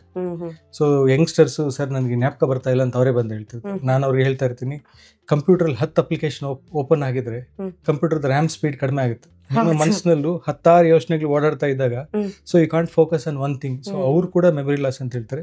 But after some time they can recall, they will be able to do all their day to day activities. So it doesn't progress, it will be remaining same or it improves after intervention. So ನಮಗೂ ಕೂಡ ಒಂದೊಂದ್ಸತಿ ಮರ್ತು ಹೋಗುವಂಥದ್ದು common. ಆದ್ರೆ ನಮಗೆ ಮರೆಯೋದು, ವಯಸ್ಸಾದಾಗ ಆಗುವಂತಹ problems ತುಂಬಾ difference ಇದೆ. ನಾನು ನಿಮ್ಗೆ ಆಗ್ಲೇ ಹೇಳಿದೆ. ಸೊ ನಾನು ಎಲ್ಲೋ ನನ್ನ ಪರ್ಸ್ ಮರ್ತೋಗ್ಬಿಟ್ಟಿರ್ತೀನಿ, ವಾರಕ್ಕೊಂದ್ಸರಿ 10 ದಿನಕ್ಕೊಂದ್ಸರಿ ಹುಡುಕ್ಬಿಟ್ಟು ಮತ್ತೆ ತಗೋತೀನಿ, ಚಾವಿ ಮರ್ತೋಗ್ಬಿಟ್ಟಿರ್ತೀನಿ. ಸೊ ಅದು ಡಿಫ್ರೆಂಟ್ ಇರ್ತದೆ. ಬಟ್ ಅದೇ ತರ ನಾನು ಗ್ಯಾಸ್ ಸ್ಟವ್ ಆಫ್ ಮಾಡಿಲ್ಲ, ಮಧ್ಯರಾತ್ರಿಯಲ್ಲಿ ನಾನು ಡೋರ್ ಲಾಕ್ ಮಾಡ್ಕೊಂಡೆ, ಮನೆಯಿಂದ ಆಚೆ ಹೋಗಿದ್ದೆ, ಇವೆಲ್ಲ ಒಂಥರ ಅಲಾರಾಮಿಂಗ್ ಫೀಚರ್ಸ್ ತರ ಇರ್ತದೆ. ಸೊ ಆಗ ಎಚ್ಚೆತ್ಕೊಳ್ತಾರೆ, ಇಲ್ಲ ಇದು ನಾರ್ಮಲ್ ತರ ಇಲ್ಲ, it's going in a different way, ಸ್ವಲ್ಪ ಡೇಂಜರಸ್ ಅಂತ. ಯಾಕಂದ್ರೆ ಯಾವತ್ತಾದ್ರೂ ಕೂಡ ಅದು ಅಪಾಯ ತಪ್ಪಿದ್ದಲ್ಲ ಆ ತರ ಮರುವಿದ್ದಾಗ ಅಂತ. ಕಾರಣಗಳು ಯಾವ್ದೆಲ್ಲ ಇರುತ್ತೆ ಡಾಕ್ಟರ್? ಈಗ ನೀವು ಹೇಳಿದ್ರೆ ಜೆನೆಟಿಕಲಿ ಒಂದು ತುಂಬಾ ಲೆಸ್ ಇರುತ್ತೆ ಅಂತ. ವಯಸ್ಸಾದಾಗ ಕೆಲವ್ರು ಹೇಳ್ತಾರೆ, ಈಗ ಯಂಗ್ ಏಜ್ ಅಲ್ಲಿ ಏನಾದ್ರೂ ತಲೆಗೆ ಪೆಟ್ಟು ಬಿದ್ರೆ ಅದು ವಯಸ್ಸಾದ್ಮೇಲೆ ಎಫೆಕ್ಟ್ ಆಗುತ್ತಂತೆ ಅಂತೆಲ್ಲ. ಹೌದಾ ಇದು ನಿಜವಾಗಿ? ಅಲ್ಝೀಮರ್ಸ್ ಡಿಮೆನ್ಷಿಯಾನ ನಾನು ಇದಕ್ಕೆ ಮುಂಚೆ ಹೇಳಿದಂಗೆ ಅರ್ಲಿ ಆನ್ಸೆಟ್, ಲೇಟ್ ಆನ್ಸೆಟ್ ಅಂತಾರೆ. ಅರ್ಲಿ ಆನ್ಸೆಟ್ ಅಂದ್ರೆ 65 ವರ್ಷ ಮುಂದೆ ಬರೋಂಥವ್ರು, ಅವರಲ್ಲಿ 1% ಅಷ್ಟೇ ಈ ಡಿಸೀಸ್ ಜೆನೆಟಿಕ್ ಆಗಿರುತ್ತೆ. ಸೊ ಅದಕ್ಕೆ ನಾವು early onset autosomal dominant Alzheimer's disease ಅಂತೀವಿ. ಅದರಲ್ಲಿ ಕೆಲವೊಂದು ಜೆನೆಟಿಕ್ ಮ್ಯೂಟೇಷನ್ ಇಂದ ಇದು ಬರುತ್ತೆ. ಪ್ರೀಸೆನೆರ್ಲಿನ್ 1, ಪ್ರೀಸೆನೆರ್ಲಿನ್ 2, APP ಜೀನ್ ಮ್ಯೂಟೇಷನ್ ಇವುಗಳಿಂದ ಬರುತ್ತೆ. ಆಮೇಲೆ ಡೌನ್ ಸಿಂಡ್ರೋಮಲ್ಲಿ ಕೆಲವರಿಗೆ 21ನೇ ಕ್ರೋಮೋಸೋಮಲ್ಲಿ APP ಅನ್ನೋ ಜೀನ್ ಮ್ಯೂಟೇಷನ್ ಆಗಿ ಕೂಡ ಅವ್ರಿಗೂ ಅರ್ಲಿ ಆನ್ಸೆಟ್ ಅಲ್ಝೀಮರ್ಸ್ ಬರೋ ಚಾನ್ಸಸ್ ಇರ್ತದೆ, ಡೌನ್ ಸಿಂಡ್ರೋಮ್ ಮಕ್ಕಳಲ್ಲಿ ಕೂಡ. ಅದಾದ್ಮೇಲೆ ಅವ್ರು ದೊಡ್ಡವರಾಗ್ತಾ ಆಗ್ತಾ ಅವ್ರಿಗೆ ಡಿಮೆನ್ಷಿಯಾ ಬರೋ ಚಾನ್ಸಸ್ ಇರ್ತದೆ. ಅದು ಜಸ್ಟ್ ಲೆಸ್ ದೆನ್ 1%. ಬಟ್ ಅದೇ 65 ವರ್ಷ ಆದ್ಮೇಲೆ ಬರೋಂಥವ್ರಿಗೆ ಲೇಟ್ ಆನ್ಸೆಟ್ ಅಲ್ಝೀಮರ್ಸ್ ಅಥವಾ ಸೆನೈಲ್ ಅಲ್ಝೀಮರ್ಸ್ ಅಂತ ಕೂಡ ಕರೀತಾರೆ. ಸೊ ಇವರಲ್ಲಿ ಜೆನೆಟಿಕ್ ರೀಸನ್ಸ್ ಕಂಡಿಡಿಯಕ್ ಆಗಿಲ್ಲ. ಸೊ ಎಷ್ಟೊಂದು ಜೆನೆಟಿಕ್ ಫೋಕೈನ್ ಕಂಡಿಡ್ಕೊಂಡ್ರು ಈಗ ಇರೋದ್ರಲ್ಲಿ ಅಪೋ ಲಿಪೋಪ್ರೋಟೀನ್ E-epsilon-4 ಅನ್ನೋ ಜೀನ್ ಮಾತ್ರ ಇದಕ್ಕೆ ಹೈ ರಿಸ್ಕ್ ಫಾರ್ ಅಲ್ಝೀಮರ್ ಡಿಸೀಸ್ ಅಂತ ಹೇಳ್ತಾ ಇದ್ದಾರೆ. ಫಾರ್ ಎಕ್ಸಾಂಪಲ್, ಒಂದು ಕಾಪಿ ಮ್ಯೂಟೇಷನ್ ಆಗಿದೆ ಅಂದರೆ 3 to 5 times ರಿಸ್ಕ್ ಇರ್ತದೆ. 2 ಕಾಪಿ ಅಫೆಕ್ಟ್ ಆಗಿದೆ ಅನ್ನೋದಾದರೆ 15ರಿಂದ 10% ಅಷ್ಟು ಅವ್ರಿಗೆ ಅಲ್ಝೀಮರ್ಸ್ ಬರೋ ಚಾನ್ಸಸ್ ಇರ್ತದೆ. ಅವ್ರ ಫ್ಯಾಮಿಲಿ ಮೆಂಬರ್ಸ್ ಯಾರಿಗಾದ್ರೂ ಅಲ್ಝೀಮರ್ಸ್ ಇತ್ತು ಅಂದರೆ ಆ ರಿಸ್ಕ್ ಆಫ್ ರಿಲೇಟಿವ್ ರಿಸ್ಕ್ ಅಂತ ಏನು ಹೇಳ್ತೀವಿ, ಅದು 30% ಇರ್ತದೆ. ಬಟ್ ಅಬ್ಸಲ್ಯೂಟ್ ರಿಸ್ಕ್ ಎಷ್ಟು ಅಂದರೆ 1-1.5% ಅಷ್ಟೇ ಮಾತ್ರ ಇರ್ತದೆ. ಸೊ ಇವನ್ ಫ್ಯಾಮಿಲಿ ಮೆಂಬರ್ಸ್ ಎಫೆಕ್ಟ್ ಆಗಿದ್ರು ಸಹಿತ ಅವ್ರಿಗೆಲ್ರಿಗೂ ಅಲ್ಝೈಮರ್ಸ್ ಬರುತ್ತೆ ಅನ್ನೋ ಚಾನ್ಸಸ್ ಇಲ್ಲ. ಹಾಗಾದ್ರೆ ವಯಸ್ಸಾದ ಎಲ್ರಿಗೂ ಕೂಡ ಈ ಪ್ರಾಬ್ಲಮ್ ಬರುತ್ತೆ ಅಂತ ಹೇಳೋದಕ್ಕಾಗೋದಿಲ್ಲ. ವಯಸ್ಸಾಗ್ತಾ age is a non modifiable risk factor. So ವಯಸ್ಸಾಗ್ತಾ ಆಗ್ತಾ ಅವ್ರಿಗೆ ಅಲ್ಝೈಮರ್ಸ್ ಬರೋ ಚಾನ್ಸಸ್ ಜಾಸ್ತಿ ಇದೆ. ಓಕೆ, ಎನ್ವಿರಾನ್ಮೆಂಟ್ ಫ್ಯಾಕ್ಟರ್ಸ್ ಅಥವಾ ಲೈಫ್ ಸ್ಟೈಲ್ ಫ್ಯಾಕ್ಟರ್ಸ್ ಹೇಗೆ ಇದ್ರ ಮೇಲೆ ಇಂಪ್ಯಾಕ್ಟ್ ಆಗುತ್ತೆ? ಸೊ ಇದ್ರ ಬಗ್ಗೆ ಬಹಳಷ್ಟು ರಿಸರ್ಚ್ ಮಾಡಿದ್ದಾರೆ. ಯಾವುದಕ್ಕೆ ಜಾಸ್ತಿ ಟ್ರೀಟ್ಮೆಂಟ್ ಇಲ್ಲ ಅಂತ ಗೊತ್ತಾದ್ಮೇಲೆ ಇದನ್ನ ಯಾವ ತರದಲ್ಲಾದ್ರೂ ಪ್ರಿವೆಂಟ್ ಮಾಡ್ಬೋದಾ ಅಂತ. ಇದಕ್ಕೆ ಟ್ರೀಟ್ಮೆಂಟ್ ಇಲ್ವೇ ಇಲ್ಲ. ಸೊ ಈಗೇನಿದೆ ಟ್ರೀಟ್ಮೆಂಟ್ ಎಲ್ಲ it will delay the progression of the disease. ಏನು ಬೇಗ ಹೋಗುವಂಥ ಡಿಸೀಸ್ 3-10 ವರ್ಷದಲ್ಲಿ ಹೋಗುವಂಥದ್ದು ನಾವು 15 ವರ್ಷದವರೆಗೂ ಆ ಥರ ಪ್ರೊಲಾಂಗ್ ಮಾಡ್ಕೋತಾ ಹೋಗ್ಬೋದು. So it slows down the progression of the disease. Reverse ಮಾಡುವಂಥದ್ದು ಯಾವುದೋ ಔಷಧಿಗಳಿಲ್ಲ. ರಿವರ್ಸ್ ಆಗುವಂಥದ್ದು ಔಷಧಿಗಳಿಲ್ಲ. ಸೊ ನಮಗೆ ಈಗ ರಿಸ್ಕ್ ಫ್ಯಾಕ್ಟರ್ಸ್ ಅಂತ ಬಂದಾಗ ಏನೇನ್ ಮಾಡಿದ್ರೆ ನನಗೆ ನೆಕ್ಸ್ಟ್ ಡಿಮೆನ್ಷಿಯಾ ಬರದೇ ಇರುತ್ತೆ. ಸೊ ಇದ್ರ ಬಗ್ಗೆ ಅವರು ಬಹಳಷ್ಟು ರಿಸರ್ಚ್ ಮಾಡಿದ್ದಾರೆ. ಸೊ ಕಾಮನ್ ಆಗಿ ಎಕ್ಸರ್ಸೈಸ್ ಬಗ್ಗೆ ಬಹಳಷ್ಟು ರಿಸರ್ಚ್. ಇದನ್ನ ನಾವು ಯಂಗ್ ಏಜ್ ಅಲ್ಲೇ ಮಾಡ್ಬೇಕಲ್ಲ. ಸೊ ಅದನ್ನೇ ಅದರ ಬಗ್ಗೆ ಈಗ ನಾನು ಈ ಟೈಮ್ ಅಲ್ಲಿ ನಾವು ಎಚ್ಚೆತ್ಕೊಂಡ್ರೆ ಅಷ್ಟೇ ಮುಂದೆ ಬದುಕಿದ್ರೆ ಒಂದು ವೇಳೆ ವಯಸ್ಸಾಗೋ ತನಕ ಬರ್ದೇ ಇರೋ ರೀತಿಯಲ್ಲಿ ತಡೆಗಟ್ಟೋದಕ್ಕಾಗುತ್ತಲ್ಲ. ಅದನ್ನೇ ಅವ್ರು ಹೇಳ್ತಿದ್ರೆ ಎಕ್ಸರ್ಸೈಸ್ ಇಸ್ ಒನ್ ಹ್ಯಾಬಿಟ್. ನೀವು 40ನೇ ವಯಸ್ಸಲ್ಲಿ ಏನ್ ಮಾಡ್ತೀರಾ ಅದು ನಿಮ್ 70ನೇ ವಯಸ್ಸಲ್ಲಿ ಹೇಗಿರ್ತೀರ ಅನ್ನೋದನ್ನ ರಿಫ್ಲೆಕ್ಟ್ ಮಾಡುತ್ತೆ. ಸೊ ನೀವು ಈಗಲಿಂದಾನೇ ಎಕ್ಸರ್ಸೈಸ್ ಮಾಡೋದ್ರಿಂದ ಮಲ್ಟಿಪಲ್ ಯೂಸಸ್ ಇದೆ. ಸೊ ಬ್ರೈನ್ BDNF ಅಂತ ಹೇಳಿ ಬ್ರೈನ್ ಡಿರೈವ್ಡ್ ನ್ಯೂರೋಟ್ರೋಪಿಕ್ ಫ್ಯಾಕ್ಟರ್ ಅಂತಿದೆ. ಸೊ ಅದು ಕೂಡ ಪ್ರೊಡ್ಯೂಸ್ ಆಗುತ್ತೆ ಎಕ್ಸರ್ಸೈಸ್ ಮಾಡೋದ್ರಿಂದ. ಸೊ ಅದರಿಂದ ನಿಮ್ಗೆ ನೆಕ್ಸ್ಟ್ ಡಿಮೆನ್ಷಿಯಾ ಬರ್ದಿರ ಪ್ರೊಟೆಕ್ಟ್ ಆಗುತ್ತೆ. ಸೊ ಈಗ ಎಕ್ಸರ್ಸೈಸ್ ಮಾಡೋದ್ರಿಂದ 4 ಕೆಮಿಕಲ್ ಪ್ರೊಡ್ಯೂಸ್ ಆಗುತ್ತೆ ಅಂತ: ಡೋಪಮಿನ್, ಆಕ್ಸಿಟೋಸಿನ್, ಸೆರಿಟೋನಿನ್ ಮತ್ತೆ ಎಂಡೋರ್ಫಿನ್ಸ್. ಸೊ ಮನುಷ್ಯನ ಉತ್ತೇಜಕಾರಿಯಾಗಿಡೋದಕ್ಕೆ ಅದು ತುಂಬಾ ಹೆಲ್ಪ್ಫುಲ್ ಆಗುತ್ತೆ. ಆಮೇಲೆ more and more they will be happy. It is a best anti anxiety and antidepressant. So ಈಗ ಹೇಳೋ ಪ್ರಕಾರ 150 ನಿಮಿಷ ಮಿನಿಮಮ್ ಅವರು ಎಕ್ಸರ್ಸೈಸ್ ಮಾಡಲೇಬೇಕು. ಆ 150 ನಿಮಿಷ ಏನಿದೆ ಅದು ಮಾಡರೇಟ್ ಏರೋಬಿಕ್ ಎಕ್ಸರ್ಸೈಸ್ ಆಗಿರಬೇಕು. Either cycling, jogging, rapid fast walking, ಈ ಥರ ಯಾವುದಾದ್ರೂ ಒಂದು ಮಾಡರೇಟ್ ಕಾರ್ಡಿಯಕ್ ಅಥವಾ ಏರೋಬಿಕ್ ಎಕ್ಸರ್ಸೈಸ್ ಮಾಡೋದ್ರಿಂದ ಡಿಮೆನ್ಷಿಯಾ ಬರಲ್ಲ. ಆಮೇಲೆ ನೆಕ್ಸ್ಟ್ ಸ್ಮೋಕಿಂಗ್. ಸೊ ಸ್ಮೋಕಿಂಗಿಂದ ಸ್ಟ್ರೋಕ್ ಆಗ್ಬೋದು. ಅದರಿಂದ so smoking is one more risk factor. So smoking ಕೂಡ ಇನ್ನೊಂದು ರಿಸ್ಕ್ ಫ್ಯಾಕ್ಟರ್ ಇದೆ. ಸೊ ಸ್ಮೋಕ್ ಮಾಡೋದ್ರಿಂದ that can also cause dementia. ಅದು ಬಹಳಷ್ಟು ಕಾರಣಗಳಿರ್ಬೋದು. ಸಣ್ಣ ಸ್ಟ್ರೋಕ್ ಆಗ್ಬೋದು. ಸ್ಟ್ರೋಕಿಂದನೂ ಅವ್ರಿಗೆ ಡಿಮೆನ್ಷಿಯಾ ಬರ್ಬೋದು. ನೆಕ್ಸ್ಟ್ ಒಬೆಸಿಟಿ, ದಪ್ಪ ಆಗಿರೋದು. ಸೊ ದಪ್ಪ ಇರೋರಲ್ಲಿ ಒಬೆಸಿಟಿ ಚಾನ್ಸಸ್ ಜಾಸ್ತಿ ಆಗಿದೆ ಅಂತ ಕಂಡುಕೊಂಡಿದ್ದಾರೆ. Next alcohol intake foreign guidelines ಪ್ರಕಾರ 21 ಯೂನಿಟ್ ಅಂತ ಹೇಳ್ತಾರೆ. ಸೊ 21 ಯೂನಿಟ್ ಏನು ಅಂತ ಹೇಳಿ ನಾನು ರಿಸರ್ಚ್ ಮಾಡಿದಾಗ ಗೊತ್ತಾಯಿತು. 1 beer is equal to almost 2 units ಲೆಕ್ಕ ಹಾಕೋತಾರೆ. ಅಥವಾ 25 ml of any spirit is equal to 1 unit ಅಂತ ಲೆಕ್ಕ ಹಾಕೋತಾರೆ. ಸೊ ಯಾರಾದರೂ 10-12 ಯೂನಿಟ್ 21 ಯೂನಿಟ್ ಅಷ್ಟು ಆಲ್ಕೋಹಾಲ್ ತಗೋತಾ ಇದ್ರೆ ಅವ್ರಿಗೆ ಡಿಮೆನ್ಷಿಯಾ ಬರೋ ಚಾನ್ಸಸ್ ತುಂಬಾ ಜಾಸ್ತಿ ಇರುತ್ತೆ. ಸೊ ಅದು ನ್ಯೂಟ್ರಿಷನ್ ಕಡಿಮೆ ಆಗಿರ್ಬೋದು, ಪ್ಲಸ್ ಅಲ್ಝೈಮರ್ಸ್ ಕಾಯಿಲೆ ಬರುವಂಥ ಚಾನ್ಸಸ್ಸು ಜಾಸ್ತಿ ಆಗಿರುತ್ತೆ. Next one head injury. So repeated head injuries ಆಗ್ತಾ ಅವ್ರು ಕೂಡ ಡಿಮೆನ್ಷಿಯಾ ಬರ್ಬೋದು. ಸೊ ಫಸ್ಟ್ ಇದು ಮೊಹಮ್ಮದ್ ಅಲಿ ಬಾಕ್ಸರ್ ಏನಿತ್ತು, ಬಹಳಷ್ಟು ಬಾಕ್ಸಿಂಗ್ ಮಾಡ್ಬೇಕಾದ್ರೆ ತಲೆಗೆ ಪೆಟ್ಟು ಬಿದ್ದು ಪೋಸ್ಟ್ ಕನ್ಕಷನ್ ಇಂಜುರೀಸ್ ಆಗಿ ಅವರಲ್ಲಿ ಕೂಡ ಡಿಮೆನ್ಷಿಯಾ ಬಂತು. ಸೊ ಅದಾದ್ಮೇಲಿಂದ ಈ ಹೆಡ್ ಇಂಜುರೀಸ್ ಡಿಮೆನ್ಷಿಯಾ ಬಗ್ಗೆನೂ ತುಂಬಾ ಫೋಕಸ್ ಮಾಡ್ತಾ ಇದ್ದಾರೆ. ನೆಕ್ಸ್ಟ್ ಇಂಪಾರ್ಟೆಂಟ್ ಬಂದು ಕಿವಿ ಕೇಳಿಸದೇ ಇರೋರಲ್ಲಿ. ಸೊ ಕಡಿಮೆ ತುಂಬಾ ಕಿವಿ ಕೇಳಿಸದೇ ಇರೋರಲ್ಲಿ ಡಿಮೆನ್ಷಿಯಾ ಜಾಸ್ತಿ ಆಗ್ತಾ ಇದೆ. ಸೊ ಅವ್ರ ಇಂಟ್ರಾಕ್ಷನ್ ಕಡಿಮೆ ಆಗ್ತಾ ಇದೆ. ಆಮೇಲೆ ಸೋಷಿಯಲ್ ಇಂಟ್ರಾಕ್ಷನ್. ಸೊ ಎಷ್ಟೊಂದು ಜನ ಇದಕ್ಕೆ ಮುಂಚೆನೇ ಹೇಳಿದೆ 65 ವರ್ಷ ಆದಮೇಲೆ ರಿಟೈರ್ಡ್ ಆಗ್ಬಿಡ್ತಾರೆ. ರಿಟೈರ್ಡ್ ಆದಮೇಲೆ ಅವ್ರ ಕೆಲಸ ಇರೋದಿಲ್ಲ. ಕೆಲಸ ಇಲ್ದ್ಮೇಲೆ ಹೋಪ್ಲೆಸ್ನೆಸ್, ಹೆಲ್ಪ್ಲೆಸ್ನೆಸ್, ಲೋನ್ಲಿನೆಸ್ ಈ ಸೈಕಲಲ್ಲಿ ಸಿಗಾಕೊಂಡ್ಬಿಡ್ತಾರೆ. ಸಾವಿರಾರು ಆಲೋಚನೆಗಳು ಓಡಾಡ್ತಾ ಇರುತ್ತೆ. ಸೊ ಚಕ್ರವ್ಯೂಹ ಥರ ಸಿಗಾಕೊಂಡು ಸೊ ಅವರು ಸೋಷಿಯಲ್ ಇಂಟ್ರಾಕ್ಷನ್ ಆಗಲಿ, ಮಕ್ಕಳ ಜೊತೆ ಮೊಮ್ಮಕ್ಕಳ ಜೊತೆ ಬೆರೆಯೋದಿಲ್ಲ, ಅವರ ಏಜ್ ಅವ್ರ ಜೊತೆನೂ ಅವರು ಬೆರೆಯೋದಿಲ್ಲ. ಸೊ ಇವೆಲ್ಲದರಿಂದ ಏನಾಗುತ್ತೆ, ಅವ್ರಿಗೆ ಲೋನ್ಲಿನೆಸ್ ಆಗ್ಬಿಟ್ಟು 50% ಜನ in India also they are facing loneliness.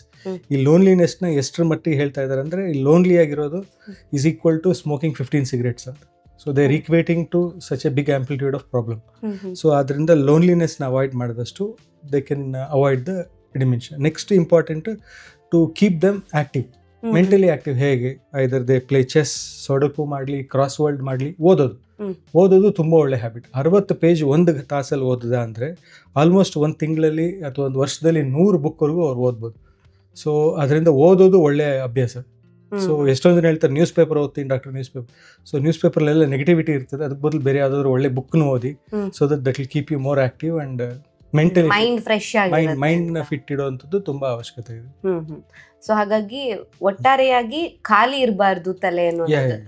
ಏನಾದ್ರೂ ಒಂದು ಓದ್ತಾ ಇದ್ರೆ ಅದು ಹೇಗೆ ಬಾಡಿಗೆ ಜಿಮ್ ಮಾಡ್ತೀವಿ, ಮನಸ್ಸಿಗೆ ಓದೋದು ಕೂಡ ಒಂದು ಜಿಮ್. ಹೌದು, ನಾವು ಮೆಂಟಲ್ ವೆಲ್ ಬೀಯಿಂಗ್ ಕೂಡ ತುಂಬಾನೇ ಮುಖ್ಯ ಆಗುತ್ತೆ ಅಂತ ನೀವು ಮಾತಾಡ್ತಾ ಹೇಳಿದ್ರಿ ಡಾಕ್ಟರ್. ಈಗ ಲೋನ್ಲಿನೆಸ್ ಕೂಡ ಇವಾಗ one of the main reason ಆಗ್ತಾ ಇದೆ ಈ ಒಂದು ಪ್ರಾಬ್ಲಮ್ಗೆ ಅಂತ.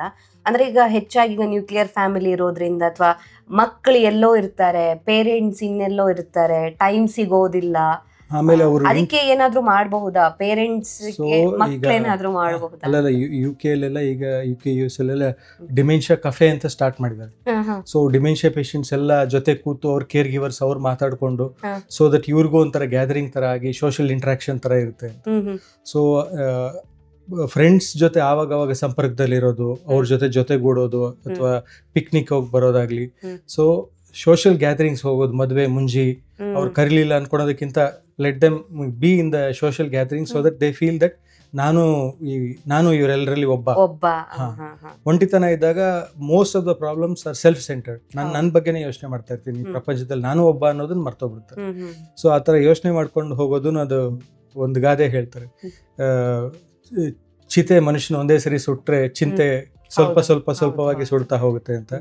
ಸೊ ಈ ಲೋನ್ಲಿನೆಸ್, ಈ ಚಿಂತೆ, ಇದೆಲ್ಲ ಒಂಥರ ಸುಳಿ ತರ. ಸೊ ಅದಾದ್ಮೇಲೆ ಅವರು so more and more social gatherings ಅಲ್ಲಿ ಇನ್ವಾಲ್ವ್ ಆಗಿ ಸೋಷಿಯಲ್ ಇಂಟ್ರಾಕ್ಷನ್ಸ್ ಇದ್ದಾಗ, so it will be helpful for them also. Okay, ಆದ್ರೆ ಇವಾಗಿನ ಜನರೇಷನ್ ಅಲ್ಲಿ ನಾವು ನೋಡೋದಾದ್ರೆ ತುಂಬಾ ಜನ ಯಂಗ್ಸ್ಟರ್ಸ್ ನಾನು ಒಬ್ಳೇ ಇರಬೇಕು ಅಂತ ಬಯಸೋರು ಜಾಸ್ತಿ ಇರ್ತಾರೆ. ಸಿಟಿ ಲೈಫಲ್ಲಿ ನಾವು ನೋಡೋದಾದ್ರೆ ಸಿಂಗಲ್ ರೂಮ್ ಮಾಡ್ಕೊಂಡು ನನ್ಗೆ ಯಾರ ಹಂಗೂ ಬೇಡ, ಯಾರ ಜೊತೆ ಜಗಳ ಆಗೋದು ಬೇಡ, ಒಬ್ಳೇ ಇರ್ತೀನಿ ಅಥವಾ ಒಬ್ನೇ ಇರ್ತೀನಿ ಅಂತ ಅಂದುಕೊಳ್ಳುವಂತ ಜನ ಜಾಸ್ತಿನೇ ಇರ್ತಾರೆ. ಸೊ ಇದು ಫ್ಯೂಚರ್ ಅಲ್ಲಿ ಎಫೆಕ್ಟ್ ಆಗುತ್ತೆ ಅವ್ರಿಗೆ. ಇದು ಜಾಯಿಂಟ್ ಫ್ಯಾಮಿಲಿ ಇದ್ದಾಗ ಅದರದೇ ಆದ ಅಡ್ವಾಂಟೇಜಸ್ ಇತ್ತು. ಸೊ ಒಬ್ರು ನೋಡ್ಕೊಳ್ಳಿಲ್ಲ ಇನ್ನೊಬ್ರು ನೋಡ್ಕೋತಾ ಇದ್ರು, ಇನ್ನೊಬ್ರು ನೋಡ್ಕೊಳ್ಳಿಲ್ಲ ಇನ್ನೊಬ್ರು ನೋಡ್ಕೋತಿದ್ರು. ಅದೊಂಥರ ಅವ್ರಿಗೆ ಎಮೋಷನಲ್ ಸೆಕ್ಯೂರಿಟಿ ಕೊಡ್ತಾ ಇತ್ತು. ಸೊ ಎಷ್ಟೋ ಸರಿ ಪೇರೆಂಟ್ಸ್ ಮಕ್ಕಳ ಜೊತೆ ಇರೋದಿಲ್ಲ, ಯಾಕಂದ್ರೆ ಅವ್ರಿಗೆ ಅನ್ಸುತ್ತೆ ನನ್ನ ಮಕ್ಳಿಗೆ ನಾನು ಭಾರ ಆಗೋದು ಬೇಡ ಅಂತ. ಸೊ ನಾನು ಹೇಳ್ತಾ ಇರ್ತೀನಿ, ಎಷ್ಟೋ ಸರಿ ಪೇರೆಂಟ್ಸ್ ಮಕ್ಕಳ ಜೊತೆ ಇರೋದ್ರಿಂದ that will give them N emotional security. So ಯಾರೋ ಮನೆಯಲ್ಲಿ ದೊಡ್ಡವರು ಇದ್ದಾರೆ, ನನ್ನ ಜವಾಬ್ದಾರಿ ಅವ್ರು ನೋಡ್ಕೋತಾರೆ. ಸೊ ಈಗ ನಮ್ಮನ್ನ ಕೇರ್ ಮಾಡಕ್ ಒಂದು ಜೀವ ಅನ್ಸುತ್ತೆ. ಸೊ ಅದರಿಂದ ಯಾರಿದ್ದಾರೆ ಸೀನಿಯರ್ ಸಿಟಿಸನ್ಸ್ ಮನೇಲಿ ಇದ್ದಾಗ ಅವರ ಅನುಭವಕ್ಕೆ ಮಿತಿ ಇರೋದಿಲ್ಲ. ಸೊ ಅವರ ಅನುಭವಗಳು ನಮ್ಮ ಜೊತೆ ಹಂಚ್ಕೊಂಡಾಗ, ಸೊ ಓಕೆ ಈ ತರ ಆಯ್ತಾ, ಈ ತರ ನಾನು ಪ್ರಾಬ್ಲಮ್ಸ್ ನ ಸಾರ್ಟ್ ಔಟ್ ಮಾಡ್ಬೋದು. ಸೊ ಅದರಿಂದ 3 ಘಟ್ಟಗಳಿರ್ತವೆ ಒಂದು ಸ್ಟೇಜಲ್ಲಿ. ಫಸ್ಟ್ ನಾನ್ ಕರೆಕ್ಟು, ಎಲ್ಲರೂ ತಪ್ಪು. ನೆಕ್ಸ್ಟ್ ಸ್ಟೇಜಲ್ಲಿ ಇಲ್ಲ ನಾನೇ ತಪ್ಪು, ಬೇರೆಯವರೆಲ್ಲ ಕರೆಕ್ಟ್. 3ನೇ ಸ್ಟೇಜಲ್ಲಿ ನಾನು ಕರೆಕ್ಟು, ಅವರು ಕರೆಕ್ಟ್. ಸೊ ಬಹುಶಃ ಈ ಯಂಗರ್ ಜನರೇಷನ್ ಸ್ವಲ್ಪ ಟೈಮ್ ಆಗ್ತಾ ಹೋದಂಗೆ ಅಥವಾ ಅವರು ಆಗ್ತಾ ಹೋದಂಗೆ, ಸೊ ಸೀನಿಯರ್ಸ್ ಕೂಡ ನನ್ನ ಜೊತೆ ಇರಬೇಕು, ನಾನು ಅವರಿಂದ ಕಲಿಯೋದಿದೆ. ಸೊ ಎಲ್ಲಾನು ನಾನೇ ತಪ್ಪು ಮಾಡಿ ಕಲಿಯೋದಕ್ಕಿಂತ ಬೇರೆಯವ್ರ ಅನುಭವದಲ್ಲೂ ನಾನು ಕಲಿಬಹುದು ಅನ್ನೋದನ್ನ ಅವರು ಕಲಿತಾ ಹೋಗ್ಬೋದು ಮುಂದೆ. ಓಕೆ, ಹಾಗಾಗಿ ಡಾಕ್ಟರ್ ಈಗ ಅಲ್ಝೈಮರ್ಸ್ ಅನ್ನೋಂಥದ್ದು ಮಾಮೂಲಿ ಮರುವಿನ ಕಾಯಿಲೆ ಅಲ್ಲ, ಅದಕ್ಕಿಂತ ತುಂಬಾ ಡಿಫ್ರೆಂಟ್ ಆಗಿದೆ. ಸೊ ಮಾಮೂಲಿ ಮರು ಎಲ್ರಿಗೂ ಕೂಡ ವಯಸ್ಸಾದ್ಮೇಲೆ ಅವ್ರಿಗೆ ಅದು ದಿನ ಜಾಸ್ತಿ ಆಗ್ತಾ ಹೋಗಲ್ಲ, ಬಟ್ ಇದು ಜಾಸ್ತಿ ಆಗ್ತಾ ಹೋಗುತ್ತೆ. ಆಮೇಲೆ ಅವರೇ ಎಲ್ಲ ಸ್ವಂತ ಕೆಲಸಗಳು ನೋಡ್ಕೊತಾ ಇರ್ತಾರೆ, ಬೇರೆಯವ್ರ ಮೇಲೆ ಡಿಪೆಂಡೆನ್ಸಿ ಇರೋದಿಲ್ಲ. ಬಟ್ ಅಲ್ಝೈಮರ್ಸ್ ಬಗ್ಗೆ ಅವ್ರಿಗೆ ಬೇರೆಯವ್ರ ಸಹಾಯ ಬೇಕಾಗುತ್ತೆ. 3ನೇದು ಅಲ್ಝೈಮರ್ಸ್ ಡಿಸೀಸ್ ಎಲ್ಲ ಡಿಮೆನ್ಷಿಯಾ ತರ ಇರಲ್ಲ, ಅದು ದಿನ ಕಳೆದಂತ ಅವ್ರು ಜಾಸ್ತಿ ಆಗ್ತಾ ಹೋಗ್ತಾರೆ. ಅವ್ರಿಗೆ ಇನ್ನೊಬ್ರು ಕೇರ್ ಗಿವರ್ ಬೇಕಾಗ್ತಾರೆ, ಅವ್ರೊಬ್ಬರೇ ದಿನ ಕೆಲಸಗಳು ಮಾಡಕ್ ಹೋಗೋದಿಲ್ಲ. So it is more than what we think. So ಎಲ್ಲ ವಯಸ್ಸಲ್ಲಿ ಬಂದಿರೋರಿಗೆಲ್ಲ ಮರು ಬರುತ್ತೆ ಅಂತಲ್ಲ. ಸೊ ಅಲ್ಝೈಮರ್ಸ್ ನ ಕಂಡಿಡ್ಕೋಬೇಕು, ಅದು ಟ್ರೀಟ್ಮೆಂಟ್ ಆಗ್ಬೇಕು, ಅವರಿಗೆ ಸಪರೇಟ್ ಕೇರ್ ಕೂಡ ಕೊಡ್ಬೇಕಾಗಿ ಬರುತ್ತೆ. ಓಕೆ, ಅದರ ಟೆಸ್ಟ್ ಯಾವ ರೀತಿಯಾಗಿರುತ್ತೆ ಡಾಕ್ಟರ್? ಸೊ ಫಸ್ಟ್ ನಾವು ಹಿಸ್ಟ್ರಿ ಅವ್ರ ಹತ್ರ ನಾವು ತಿಳ್ಕೊತೀವಿ, ಅವ್ರಿಗೆ ಏನೇನ್ ತೊಂದರೆ ಇತ್ತು, ಹೇಗಿತ್ತು, ಅವ್ರ ಇಂಟ್ರಾಕ್ಷನ್ ಹೇಗಿದೆ. ಸೊ ಯೂಶಲಿ ಅವರೇ ಮಾತಾಡ್ತಾರೆ, ಪೇಷಂಟ್ ಕಡೆ ಮಾತಾಡ್ತಾರೆ. ಇನಿಷಿಯಲ್ ಸ್ಟೇಜಸ್ ಅಲ್ಲಿ ಅವರೇ ಮಾತಾಡ್ತಾರೆ. ನೀವು ಅವ್ರನ್ನ ಮಾತಾಡಿದ್ರೆ ಅವ್ರಿಗೆ ಮರವಿದೆ ಅಂತಾನೆ ಗೊತ್ತಾಗಲ್ಲ. ನೀವು ಟೆಸ್ಟ್ ಮಾಡಕ್ ಕೂತ್ಕೊಂಡಾಗ ಗೊತ್ತಾಗುತ್ತೆ ಅವ್ರಿಗೆ ಮರವಿದೆ ಅಂತ. ಓಕೆ, ಸೊ ನೆನ್ನೆ ಏನ್ ಮಾಡಿದ್ರಿ, ನೆನ್ನೆ ನಾನೇನೋ ಇನ್ನೊಂದು ತಿಂದೆ, ಕಾನ್ಫಿಡೆಂಟ್ ಆಗಿ ಅವ್ರು ಕವರ್ ಮಾಡಿರ್ತಾರೆ. ಡೇಟ್ ಕೂಡ ಅವ್ರು ತಪ್ಪಾಗಿ ಫುಲ್ ಕಾನ್ಫಿಡೆಂಟ್ ಆಗಿ ಹೇಳಿರ್ತಾರೆ. ಸೊ ಎಷ್ಟನೇ ಫ್ಲೋರ್ ಇದ್ರೆ ನಾನು 4ನೇ ಫ್ಲೋರ್ ಇದ್ದೀನಿ, 2ನೇ ಫ್ಲೋರ್ ಇದ್ರು ಸಹಿತ 4ನೇ ಫ್ಲೋರ್, ಅಷ್ಟು ಕಾನ್ಫಿಡೆಂಟ್ ಆಗಿರ್ತಾರೆ. ಸೊ ಮನೆಯವ್ರು ಹೇಳ್ತಿರ್ತಾರೆ, ನೋಡಿ ಡಾಕ್ಟರ್ ಹೆಂಗ್ ತಪ್ಪು ಹೇಳ್ತಿದ್ದಾರೆ, ನೋಡಿ ಡಾಕ್ಟರ್ ಹೆಂಗ್ ತಪ್ಪು ಹೇಳ್ತಿದ್ದಾರೆ. ಸೊ ಅವ್ರಿಗೆ ಅದರ ಅರಿವಿರೋದಿಲ್ಲ. ಸೊ ಪಕ್ಕದಲ್ಲಿರೋರು ದೇ ವಿಲ್ ಹ್ಯಾವ್ ಕಂಪ್ಲೇಂಟ್ಸ್. ನಾನು ಇದಕ್ಕೆ ಮುಂಚೆ ಹೇಳ್ದಂಗೆ ಕಮೋಡಲ್ಲಿ ಫ್ಲಶ್ ಮಾಡೋದು ಮರ್ತೋಗ್ಬಿಡ್ತಾರೆ, ಪರ್ಸೆಲ್ಲ ಇಟ್ಟಿರ್ತಾರೆ ಮರ್ತೋಗ್ಬಿಟ್ಟಿರ್ತಾರೆ. ಇನ್ನು ಕೆಲವೊಂದು ಡಿಮೆನ್ಷಿಯಾಗಳಲ್ಲಿ ಫ್ರಂಟೋ ಟೆಂಪರಲ್ ಡಿಮೆನ್ಷಿಯಲ್ಲಿ ಥಿಂಗ್ಸ್ನ ಎತ್ಕೊಂಡೋಗಿ ಕೂಡಿಡಕ್ಕೆ ಶುರು ಮಾಡ್ತಾರೆ. ಯಾವುದೇ ಶೈನಿಂಗ್ ಥಿಂಗ್ ಇದ್ರೂ ಪರವಾಗಿಲ್ಲ, ಚಾಕ್ಲೇಟ್ ಕವರ್ ಶೈನಿಂಗ್ ಇದೆ ಅದನ್ನ ಎತ್ಕೊಂಡೋಗ್ಬಿಟ್ಟು ಬೀರೋಲ್ ಇಡೋದು, ಅವ್ರಿಗೆ ಇಷ್ಟ ಆಗಿದ್ದು ತಿಂಡಿ ತಗೊಂಡೋಗಿ ಬೀರೋಲ್ ಇಡೋದು. ಆ ಬೀರೋಲ್ ಇಟ್ಟಿರೋದು ಕೂಡ ಅವ್ರಿಗೆ ಮರ್ತೋಗ್ಬಿಟ್ಟಿರ್ತದೆ. ಎಷ್ಟೋ ದಿನ ಆದ್ಮೇಲೆ ಬೀರು ತೆಗೆದು ನೋಡ್ತಾರೆ, ಅರೆ ಬ್ರೆಡ್ ಇಟ್ಟು ಬೂಜೆಲ್ಲ ಹಿಡಿದೋಗಿದೆ, ಎಷ್ಟೋ ದಿನ ಆದ್ಮೇಲೆ ಗೊತ್ತಾಗ್ತಾ ಇದೆ ಅಂತ. ಕೆಲವು ಸರಿ ಮನೆ ಕೀ ಅದನ್ನ ಎತ್ಕೊಂಡೋಗಿ ಅವ್ರು ಕಬೋರ್ಡಲ್ಲಿ ಇಟ್ಟಿರ್ತಾರೆ. ಎಷ್ಟೋ ದಿನ ಆದ್ಮೇಲೆ ಗೊತ್ತಾಗುತ್ತೆ, ಅಯ್ಯೋ ಕಬೋರ್ಡ್ ಕೀ ಇಲ್ಲೇ ಇತ್ತಲ್ಲ ಗೊತ್ತಾಗ್ಲಿಲ್ಲ ಅಂತೇಳಿ. ಸೊ ಅದರಿಂದ ಅವ್ರಿಗೆ ಒಂದು ಪಾರ್ಟ್ ಅದ್ರ ಜೊತೆಗೆ ಬೇರೆಯೂ ಕೂಡ ಇನ್ಕ್ರೀಸ್ ಆಗ್ತಾ ಹೋಗುತ್ತೆ ದಿನ ಕಳೆದ. ಓಕೆ ಓಕೆ, ನೀವು ಹೇಳ್ದಾಗ ನೆನಪಾಯಿತು. ಇವನ್ ನಾನಿಲ್ಲಿ ಬೆಂಗಳೂರಲ್ಲಿ ಇರಬೇಕಾದ್ರೆ ನಮ್ಮ ರೂಮ್ ಹತ್ರ ಒಬ್ರು ಅಜ್ಜಿ ಇದ್ದಾರೆ. ಲೈಕ್ ಹೆಂಗೆ ಅಂತ ಹೇಳಿದ್ರೆ ತುಂಬ ಏಜ್ ಆಗಿದೆ ಅವರಿಗೆ. ಯಾವಾಗ ನೋಡಿದ್ರು ಬಟ್ಟೆಗೆ ಹಾಕೋ ಕ್ಲಿಪ್ ಇರುತ್ತಲ್ಲ, ಅದು ಬೇರೆಯವ್ರದ್ದು ಬಟ್ಟೆ ಕ್ಲಿಪ್ ಆದರೂ ಕೂಡ ತಗೊಂಡು ಹೋಗಿ ಅವ್ರ ಬಟ್ಟೆದ್ದು ಕ್ಲಿಪ್ಪು ಅಂತ ಹಾಕೋದು.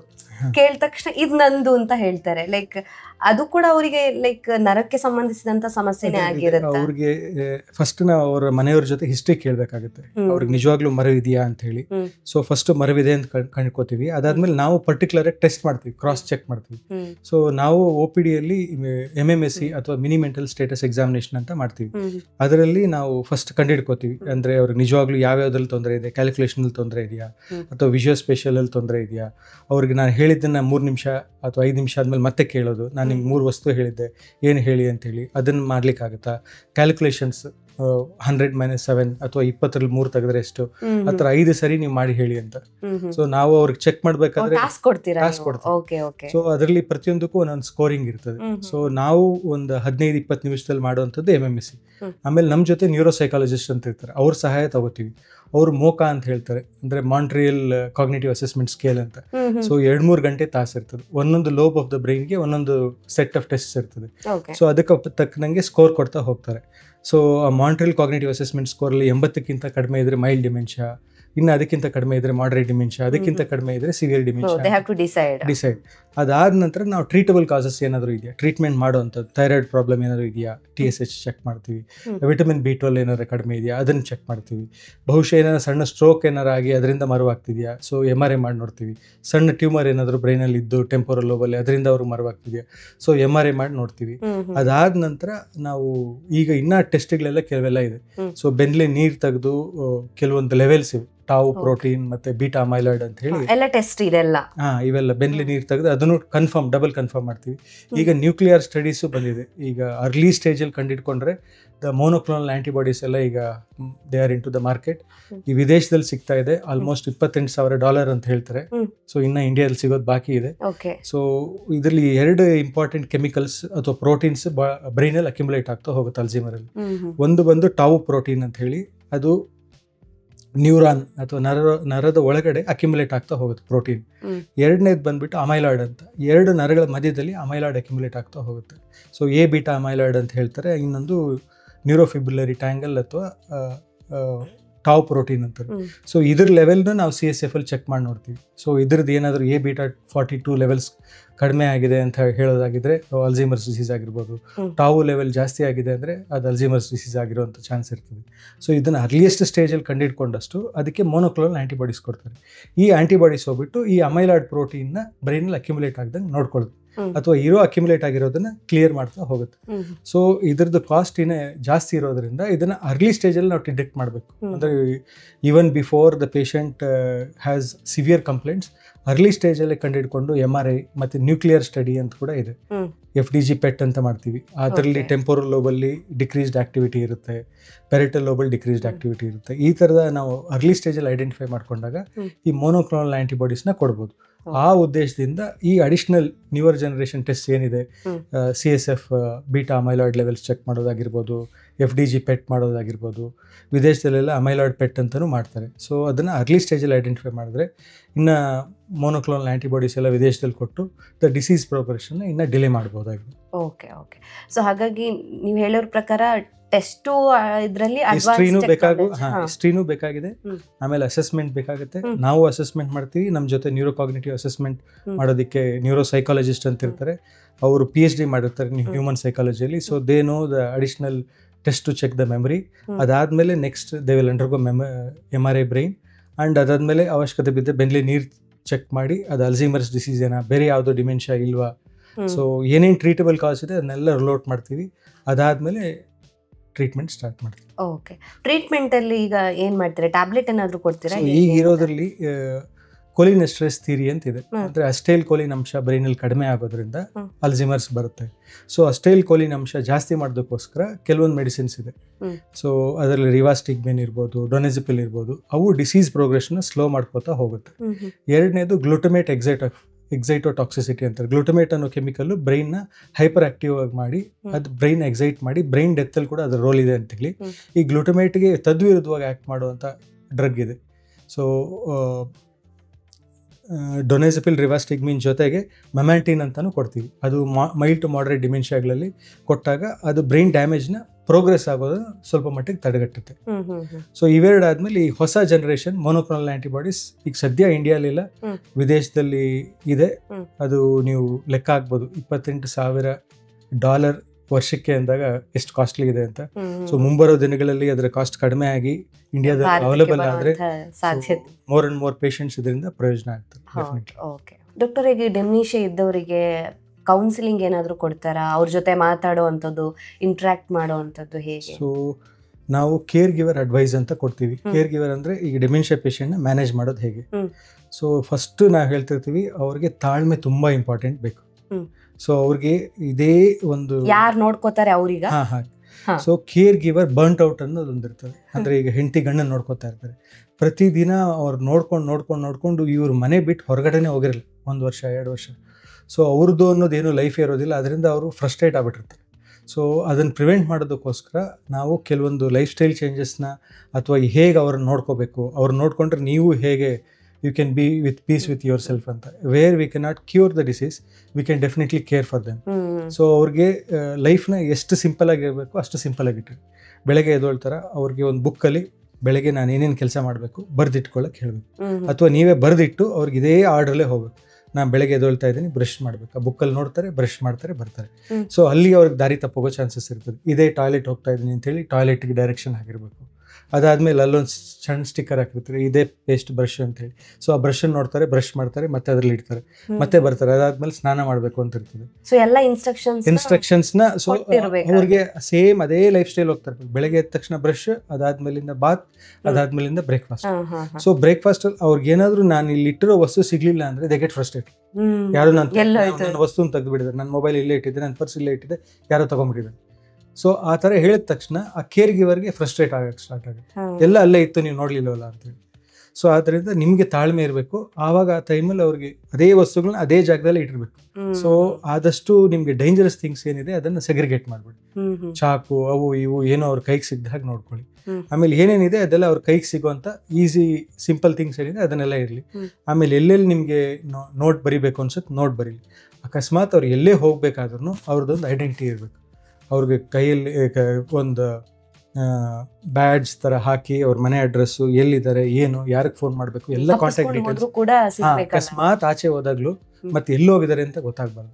ಸೊ ಈವನ್ ಸೆಕ್ಯೂರಿಟಿಗೆ ಅವ್ರಿಗೂ ಹೇಳಿರ್ತೀವಿ, ಅಕಸ್ಮಾತ್ ಇನ್ನೇನು ಬಂದರೆ ನಮ್ಮ ತಂದೆ ಅಥವಾ ನಮ್ಮ ತಾಯಿಯವ್ರು ಬಂದರೆ ಇಲ್ಲಿ ನನಗೆ ವಾಪಸ್ ಕಳಿಸ್ಕೊಡಿ, ಇದು ನಮ್ಮ address. So you get educated, ಅವ್ರನ್ನೂ ಎಜುಕೇಟ್ ಮಾಡಿಟ್ರಿ, ಅವ್ರಿಗೊಂದು ಟ್ಯಾಗ್ ಇಟ್ಟಿರಲಿ. ಸೊ ಅಕಸ್ಮಾತ್ ಬೈ ಚಾನ್ಸ್ ಅವ್ರು ಹೊರಗಡೆ ಹೋದ್ರು ಮತ್ತೆ ವಾಪಸ್ ಹೇಗೆ ಮನೆಗೆ ಬರೋದು ಅಥವಾ ಮನೆಗೆ ಬರೋದು ಹೇಗೆ ಅಂತ ಅವ್ರಿಗೆ ಅಟ್ಲೀಸ್ಟ್ ಮಾಹಿತಿ ಇರಬೇಕು. ಅವ್ರ ಮನೆಗೆ ಕರ್ಕೊಂಬಂದು ಯಾರನ್ನೊಬ್ರು ಬಿಡಬೇಕು. ಸೊ ಅದನ್ನು ಒಂದು ಇರಲಿ. ಅದಾದಮೇಲೆ ಎಕ್ಸಸೈಸ್, ಅವ್ರ ಮನೆಯಲ್ಲೇ 24 ಗಂಟೆ ಕೂಡಿಸೋದಕ್ಕಿಂತ ಹೊರಗಡೆ ಕರ್ಕೊಂಡೋಗಿ ವಾಕ್ ಮಾಡ್ಕೊಂಡು ಹೋಗೋದಾಗ್ಲಿ. ಆಮೇಲೆ ಪಾರ್ಕ್ ಕರ್ಕೊಂಡು ಹೋಗಿ ಮತ್ತೆ ಪಬ್ಲಿಕ್ ಗ್ಯಾದರಿಂಗ್, ಅವ್ರ ಕೊಲೀಗ್ಸ್ ಯಾರ ಜೊತೆನೂ ಮಾತಾಡ್ಸೋದಾಗ್ಲಿ. ಸೊ ಡಿಮೆನ್ಷಿಯಾ ಅಂದ್ರೆ ಅದೊಂಥರ ಸೋಷಿಯಲ್ ಸ್ಟಿಗ್ಮಾ ತರ ಆಗ್ಬಿಡುತ್ತೆ, ನಾನು ಎಲ್ಲೂ ಹೋಗೋದು ಬೇಡ. ಸೊ ಯಾರಿಗೂ ಗೊತ್ತಾಗದೇ ಇರಲಿ, ನಮ್ಮ ಮನೆಯಲ್ಲಿ ಇವ್ರಿಗೆ ಕಾಯಿಲೆ ಇದೆ ಅಂತ ನನಗೆ ಯಾರಿಗೂ ಗೊತ್ತಾಗ್ದೇನೆ. ಸೊ ಮನೆಯಿಂದ ಆಚೆನೆ ಕಳ್ಸೋದಿಲ್ಲ. ಕೆಲವ್ರಿಗೆ ಹೇಳ್ಕೊಡೋದಕ್ಕೆ ಹಿಂಜರಿಕೆ ಅದ್ರ ಬಗ್ಗೆ. ಸೊ ಅದ್ರ ಬಗ್ಗೆ ಜನಗಳಿಗೆ ಅವೇರ್ನೆಸ್ ಜಾಸ್ತಿ ಆದಷ್ಟು ಜನ ಒಬ್ರಿಗೊಬ್ರು ಹೆಲ್ಪ್ ಅಥವಾ ಸೆಲ್ಫ್ ಕೇರ್ ಗ್ರೂಪ್ಸ್ ಎಲ್ಲ ಇರ್ತದೆ. ಸೊ ನಾ ಹೇಳ್ದಂಗೆ ಡೆಮೆನ್ಷಿಯಾ ಕೆಫೆ ಅಂತ ನಮ್ಮ ಇಂಡಿಯಾದಲ್ಲೂ ಆ ಕಲ್ಚರ್ ಓಪನ್ ಆಗಿ, ಸೊ ಕೇರ್ ಗಿವರ್ಸ್ ಎಲ್ಲ ಒಂದು ಕಡೆ ಸೇರಿ ಒಬ್ರನ್ನೊಬ್ರು ಮಾತಾಡಿಕೊಂಡು, so they can share their experiences. ಅವ್ರಿಗೂ ನಾವೆಲ್ಲ ಒಟ್ಟಿಗಿದ್ದೀವಿ ಅನ್ನೋ ಒಂದು ಫೀಲಿಂಗ್ ಕೇರ್ ಗಿವರ್ಸ್ಗೂ ಇರುತ್ತೆ. ಹೌದು, ನೀವು ಹೇಳ್ದಾಗೆ ಈ ರೀತಿ ಕೇರ್ ಕೊಟ್ಟಾಗ ಕೂಡ ಒಂದು ರೀತಿ ಅವರಿಗೆ ಖುಷಿ ಆಗುತ್ತೆ, ಮೈಂಡ್ ಫ್ರೆಶ್ ಆಗುತ್ತೆ ಅಂತ. ಸೊ ಪ್ರಿವೆಂಟ್ ಮಾಡೋದಕ್ಕೆ ಬೇರೆ ಯಾವ್ದಾದ್ರು ಮಾರ್ಗಗಳಿದೆಯಾ ಡಾಕ್ಟರ್ ಈಗಲೇ, ಅಂದ್ರೆ ಮುಂದೆ ಆಗೋದಕ್ಕೆ ಇವಾಗಲೇ ಪ್ರಿವೆಂಟ್ ಮಾಡೋದಕ್ಕೆ? ಸೊ ಇದಕ್ಕೆ ಮುಂಚೆ ಹೇಳ್ದಂಗೆ ಅಟ್ಲೀಸ್ಟ್ 150 minutes ಆಫ್ ಎಕ್ಸಸೈಸ್, 20 ನಿಮಿಷ ನೀವು ಎಕ್ಸಸೈಸ್ ಡೈಲಿ ಮಾಡಿ. So that will prevent you from having dementia. Head injury ಆಗದಂಗೆ ಹೆಲ್ಮೆಟ್ ಉಪಯೋಗಿಸಿ ಹೋಗಿ. ಮೂರನೇದು no smoking, limit alcohol. Next ಪೇರೆಂಟ್ಸ್ಗೂ ಟೈಮ್ ಕೊಡಬೇಕು. ಆಮೇಲೆ ಡಯಟ್ ಬಗ್ಗೆನೂ ತುಂಬಾ ನಾನು ಅದನ್ನ ಹೇಳೋದು ಫುಡ್ ತಗೊಳ್ಳೋ ಅಂತ. ಸೊ ಈಗೆಲ್ಲ ವಿದೇಶದಲ್ಲಿ ಡ್ಯಾಶ್ ಡಯಟ್, ಮೆಡಿಟೇರಿಯನ್ ಡಯಟ್ ಅಂತ ಹೇಳ್ತಾರೆ. ಸೊ ಇದರಲ್ಲಿ ಉಪ್ಪು, ಸೊ 3S ಅಂತ ಹೇಳ್ತೀನಿ ಬಂದವ್ರಿಗೆ, ಸ್ವೀಟ್, ಸ್ಯಾಚುರೇಟೆಡ್ ಫ್ಯಾಟಿ ಆಸಿಡ್ಸ್, ಕೆಂಪು ಮಾಂಸ ಏನಂತ ಹೇಳ್ತಾರೆ ಮಟನ್ ಅಥವಾ, ಸೊ ಮಾಂಸಾಹಾರಿ ಇದನ್ನೆಲ್ಲ ಕಡಿಮೆ ಮಾಡಿ. ಆಮೇಲೆ ಸ್ವೀಟ್ ಕಡಿಮೆ ಮಾಡಿ. ಲೋ ಫ್ಯಾಟ್ ಡೈರಿ ಉಪಯೋಗಿಸಿ. ಸೊ ವಿರ್ಜಿನ್ ಆಲಿವ್ ಆಯಿಲ್ ಎಲ್ಲ ಉಪಯೋಗಿಸ್ತಾರೆ ವಿದೇಶದಲ್ಲಿ. ಸೊ ನಾವು ಆಲಿವ್ ಆಯಿಲ್ ಉಪಯೋಗಿಸೋದನ್ನು ಮೋರ್ ಆ್ಯಂಡ್ ಮೋರ್ ಮಾಡಬೇಕಾಗ್ಬೋದು. ಸೊ ಮೆಡಿಟೇರಿಯನ್ ಫುಡ್ಸಲ್ಲಿ ಎಲ್ಲನೂ ಫ್ರೆಶ್ ಗ್ರೀನ್ ಲೀಫ್ ವೆಜಿಟೇಬಲ್ಸ್ ಮತ್ತು ಕಾಳುಗಳು ಜಾಸ್ತಿ ತಗೊಳ್ಳೋದು, ಸೊಪ್ಪು ಜಾಸ್ತಿ ತಗೊಳ್ಳೋದು, ಸ್ಪ್ರೌಟ್ಸ್ ಜಾಸ್ತಿ ತಗೊಳ್ಳೋದು. ಇವೆಲ್ಲ ತಗೊಳ್ಳೋದ್ರಿಂದ it will prevent from having diabetes, hypertension and other complication and also dementia. So ನಾವೇನು ತಗೋತಾ ಇದೀವಿ ಅದು ಕೂಡ ತುಂಬಾ ಇಂಪಾರ್ಟೆಂಟ್. ಹೆಲ್ದಿ ಡಯಟ್ ಕೂಡ ತುಂಬಾನೇ ಮುಖ್ಯ. ನೀವು ಜಸ್ಟ್ ಡ್ಯಾಶ್ ಡಯಟ್ ಅಥವಾ ಮೆಡಿಟೇರಿಯನ್ ಡಯಟ್ ಅಂದ್ರೆ ಇದ್ರ ಬಗ್ಗೆ ಬಹಳಷ್ಟು ರಿಸರ್ಚ್ ನಡೀತಾ ಇದೆ, ಎಲ್ಲ ಮಾಹಿತಿ ಸಿಗುತ್ತೆ. ಕ್ರಕ್ಸ್ ಅಲ್ಲಿ ಏನು ಅಂದ್ರೆ ಲೋ ಫ್ಯಾಟ್ ಡೈರಿ ತಗೊಳ್ಳಿ. ಸೊ ಫ್ಯಾಟ್ ಇರುವಂಥ ಹಾಲನ್ನ ತಗೊಳಕ್ಕೆ ಹೋಗಬೇಡಿ, ರೆಡ್ ಮೀಟ್ನ ತಗೊಳಕ್ಕೆ ಹೋಗಬೇಡಿ, ಸ್ವೀಟ್ಸ್ನ ಮತ್ತು ಫಾರ್ಟಿಫೈಡ್ ಫುಡ್ಸ್ನ, ಚಿಪ್ಸು ಅಥವಾ ಪ್ರೊಸೆಸ್ಡ್ ಫುಡ್ಸ್ ಏನಿದೆ ಅದನ್ನೆಲ್ಲ ಅವಾಯ್ಡ್ ಮಾಡಿ. ಕಾಳುಗಳು ಜಾಸ್ತಿ ತಗೊಳ್ಳಿ, ಮೈಕ್ರೋಗ್ರೀನ್ಸ್ ತಗೊಳ್ಳಿ. ಸೊ ಇದೆಲ್ಲ ತಗೊಳ್ಳೋದ್ರಿಂದ you can protect the chronic diseases like obesity ಕಡಿಮೆ ಮಾಡ್ಬೋದು, ಡಯಾಬಿಟಿಸ್ ಕಡಿಮೆ ಮಾಡ್ಬೋದು, ಹೈಪರ್ ಟೆನ್ಷನ್ ಕಡಿಮೆ ಮಾಡ್ಬೋದು. ಇನ್ನೇನು on long run it will also reduce the dementia also. So 40ರಲ್ಲಿ ನಾವು ಹೇಗೆ ಲೈಫ್ ಲೀಡ್ ಮಾಡ್ತೀವಿ ಅನ್ನೋಂಥದ್ದು ನಮಗೆ 60 ಆದ್ಮೇಲೆ ಗೊತ್ತಾಗುತ್ತೆ, ಅದು ಎಫೆಕ್ಟ್ ಆಗುತ್ತೆ.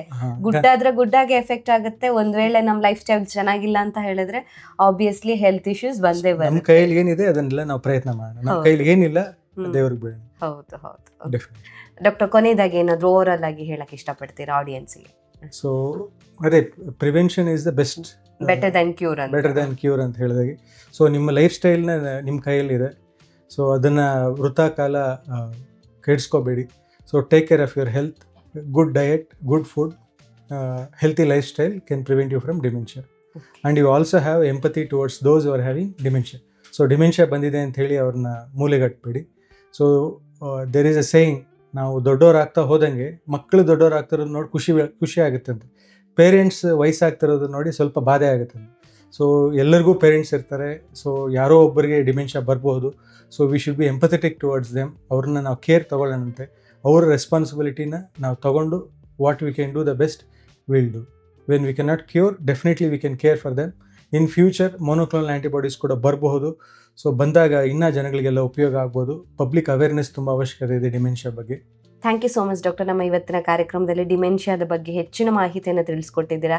ಯಾವ ರೀತಿಯಾಗಿ ಸಿಂಪ್ಟಮ್ಸ್ ಇರುತ್ತೆ, ಸೊ ಮನೇಲಿದ್ದವ್ರು ಎಷ್ಟು ಕೇರ್ ತಗೋಬೇಕಾಗುತ್ತೆ, ಹಾಗಾಗಿ ಯಂಗ್ ಏಜಲ್ಲಿ ಹೇಗೆ ಲೈಫ್ ಲೀಡ್ ಮಾಡಬೇಕು, ನಾವು ತಗೊಳ್ಳುವಂಥ ಫುಡ್ ಆಗಿರ್ಬೋದು, ಫಿಸಿಕಲ್ ಆ್ಯಕ್ಟಿವಿಟಿ ಆಗಿರ್ಬೋದು, ಮೈಂಡನ್ನು ಯಾವ ರೀತಿಯಾಗಿ ಫ್ರೆಶ್ ಆಗಿ ಇಟ್ಕೋಬೇಕು, ಎಲ್ಲ ವಿಚಾರವನ್ನು ಕೂಡ ತುಂಬ ಚೆನ್ನಾಗಿ ತಿಳಿಸ್ಕೊಟ್ಟಿದ್ದೀರಾ. Thank you so much doctor. Thank you. ನಮ್ಮ ಇವತ್ತಿನ ಕಾರ್ಯಕ್ರಮದಲ್ಲಿ ಡಿಮೆನ್ಷಿಯಾದ ಬಗ್ಗೆ ಹೆಚ್ಚಿನ ಮಾಹಿತಿಯನ್ನು ಡಾಕ್ಟರ್ ನಮಗೆ ತಿಳಿಸ್ಕೊಟ್ಟಿದ್ದಾರೆ. ಆರೋಗ್ಯಕ್ಕೆ ಸಂಬಂಧಿಸಿದಂಥ ಹೆಚ್ಚಿನ ವಿಡಿಯೋಗಳನ್ನು ನಮ್ಮ ವಿಜಯ ಕರ್ನಾಟಕ ಹೆಲ್ತ್ ಪೇಜ್ನಲ್ಲಿ ನೀವು ನೋಡಬಹುದು.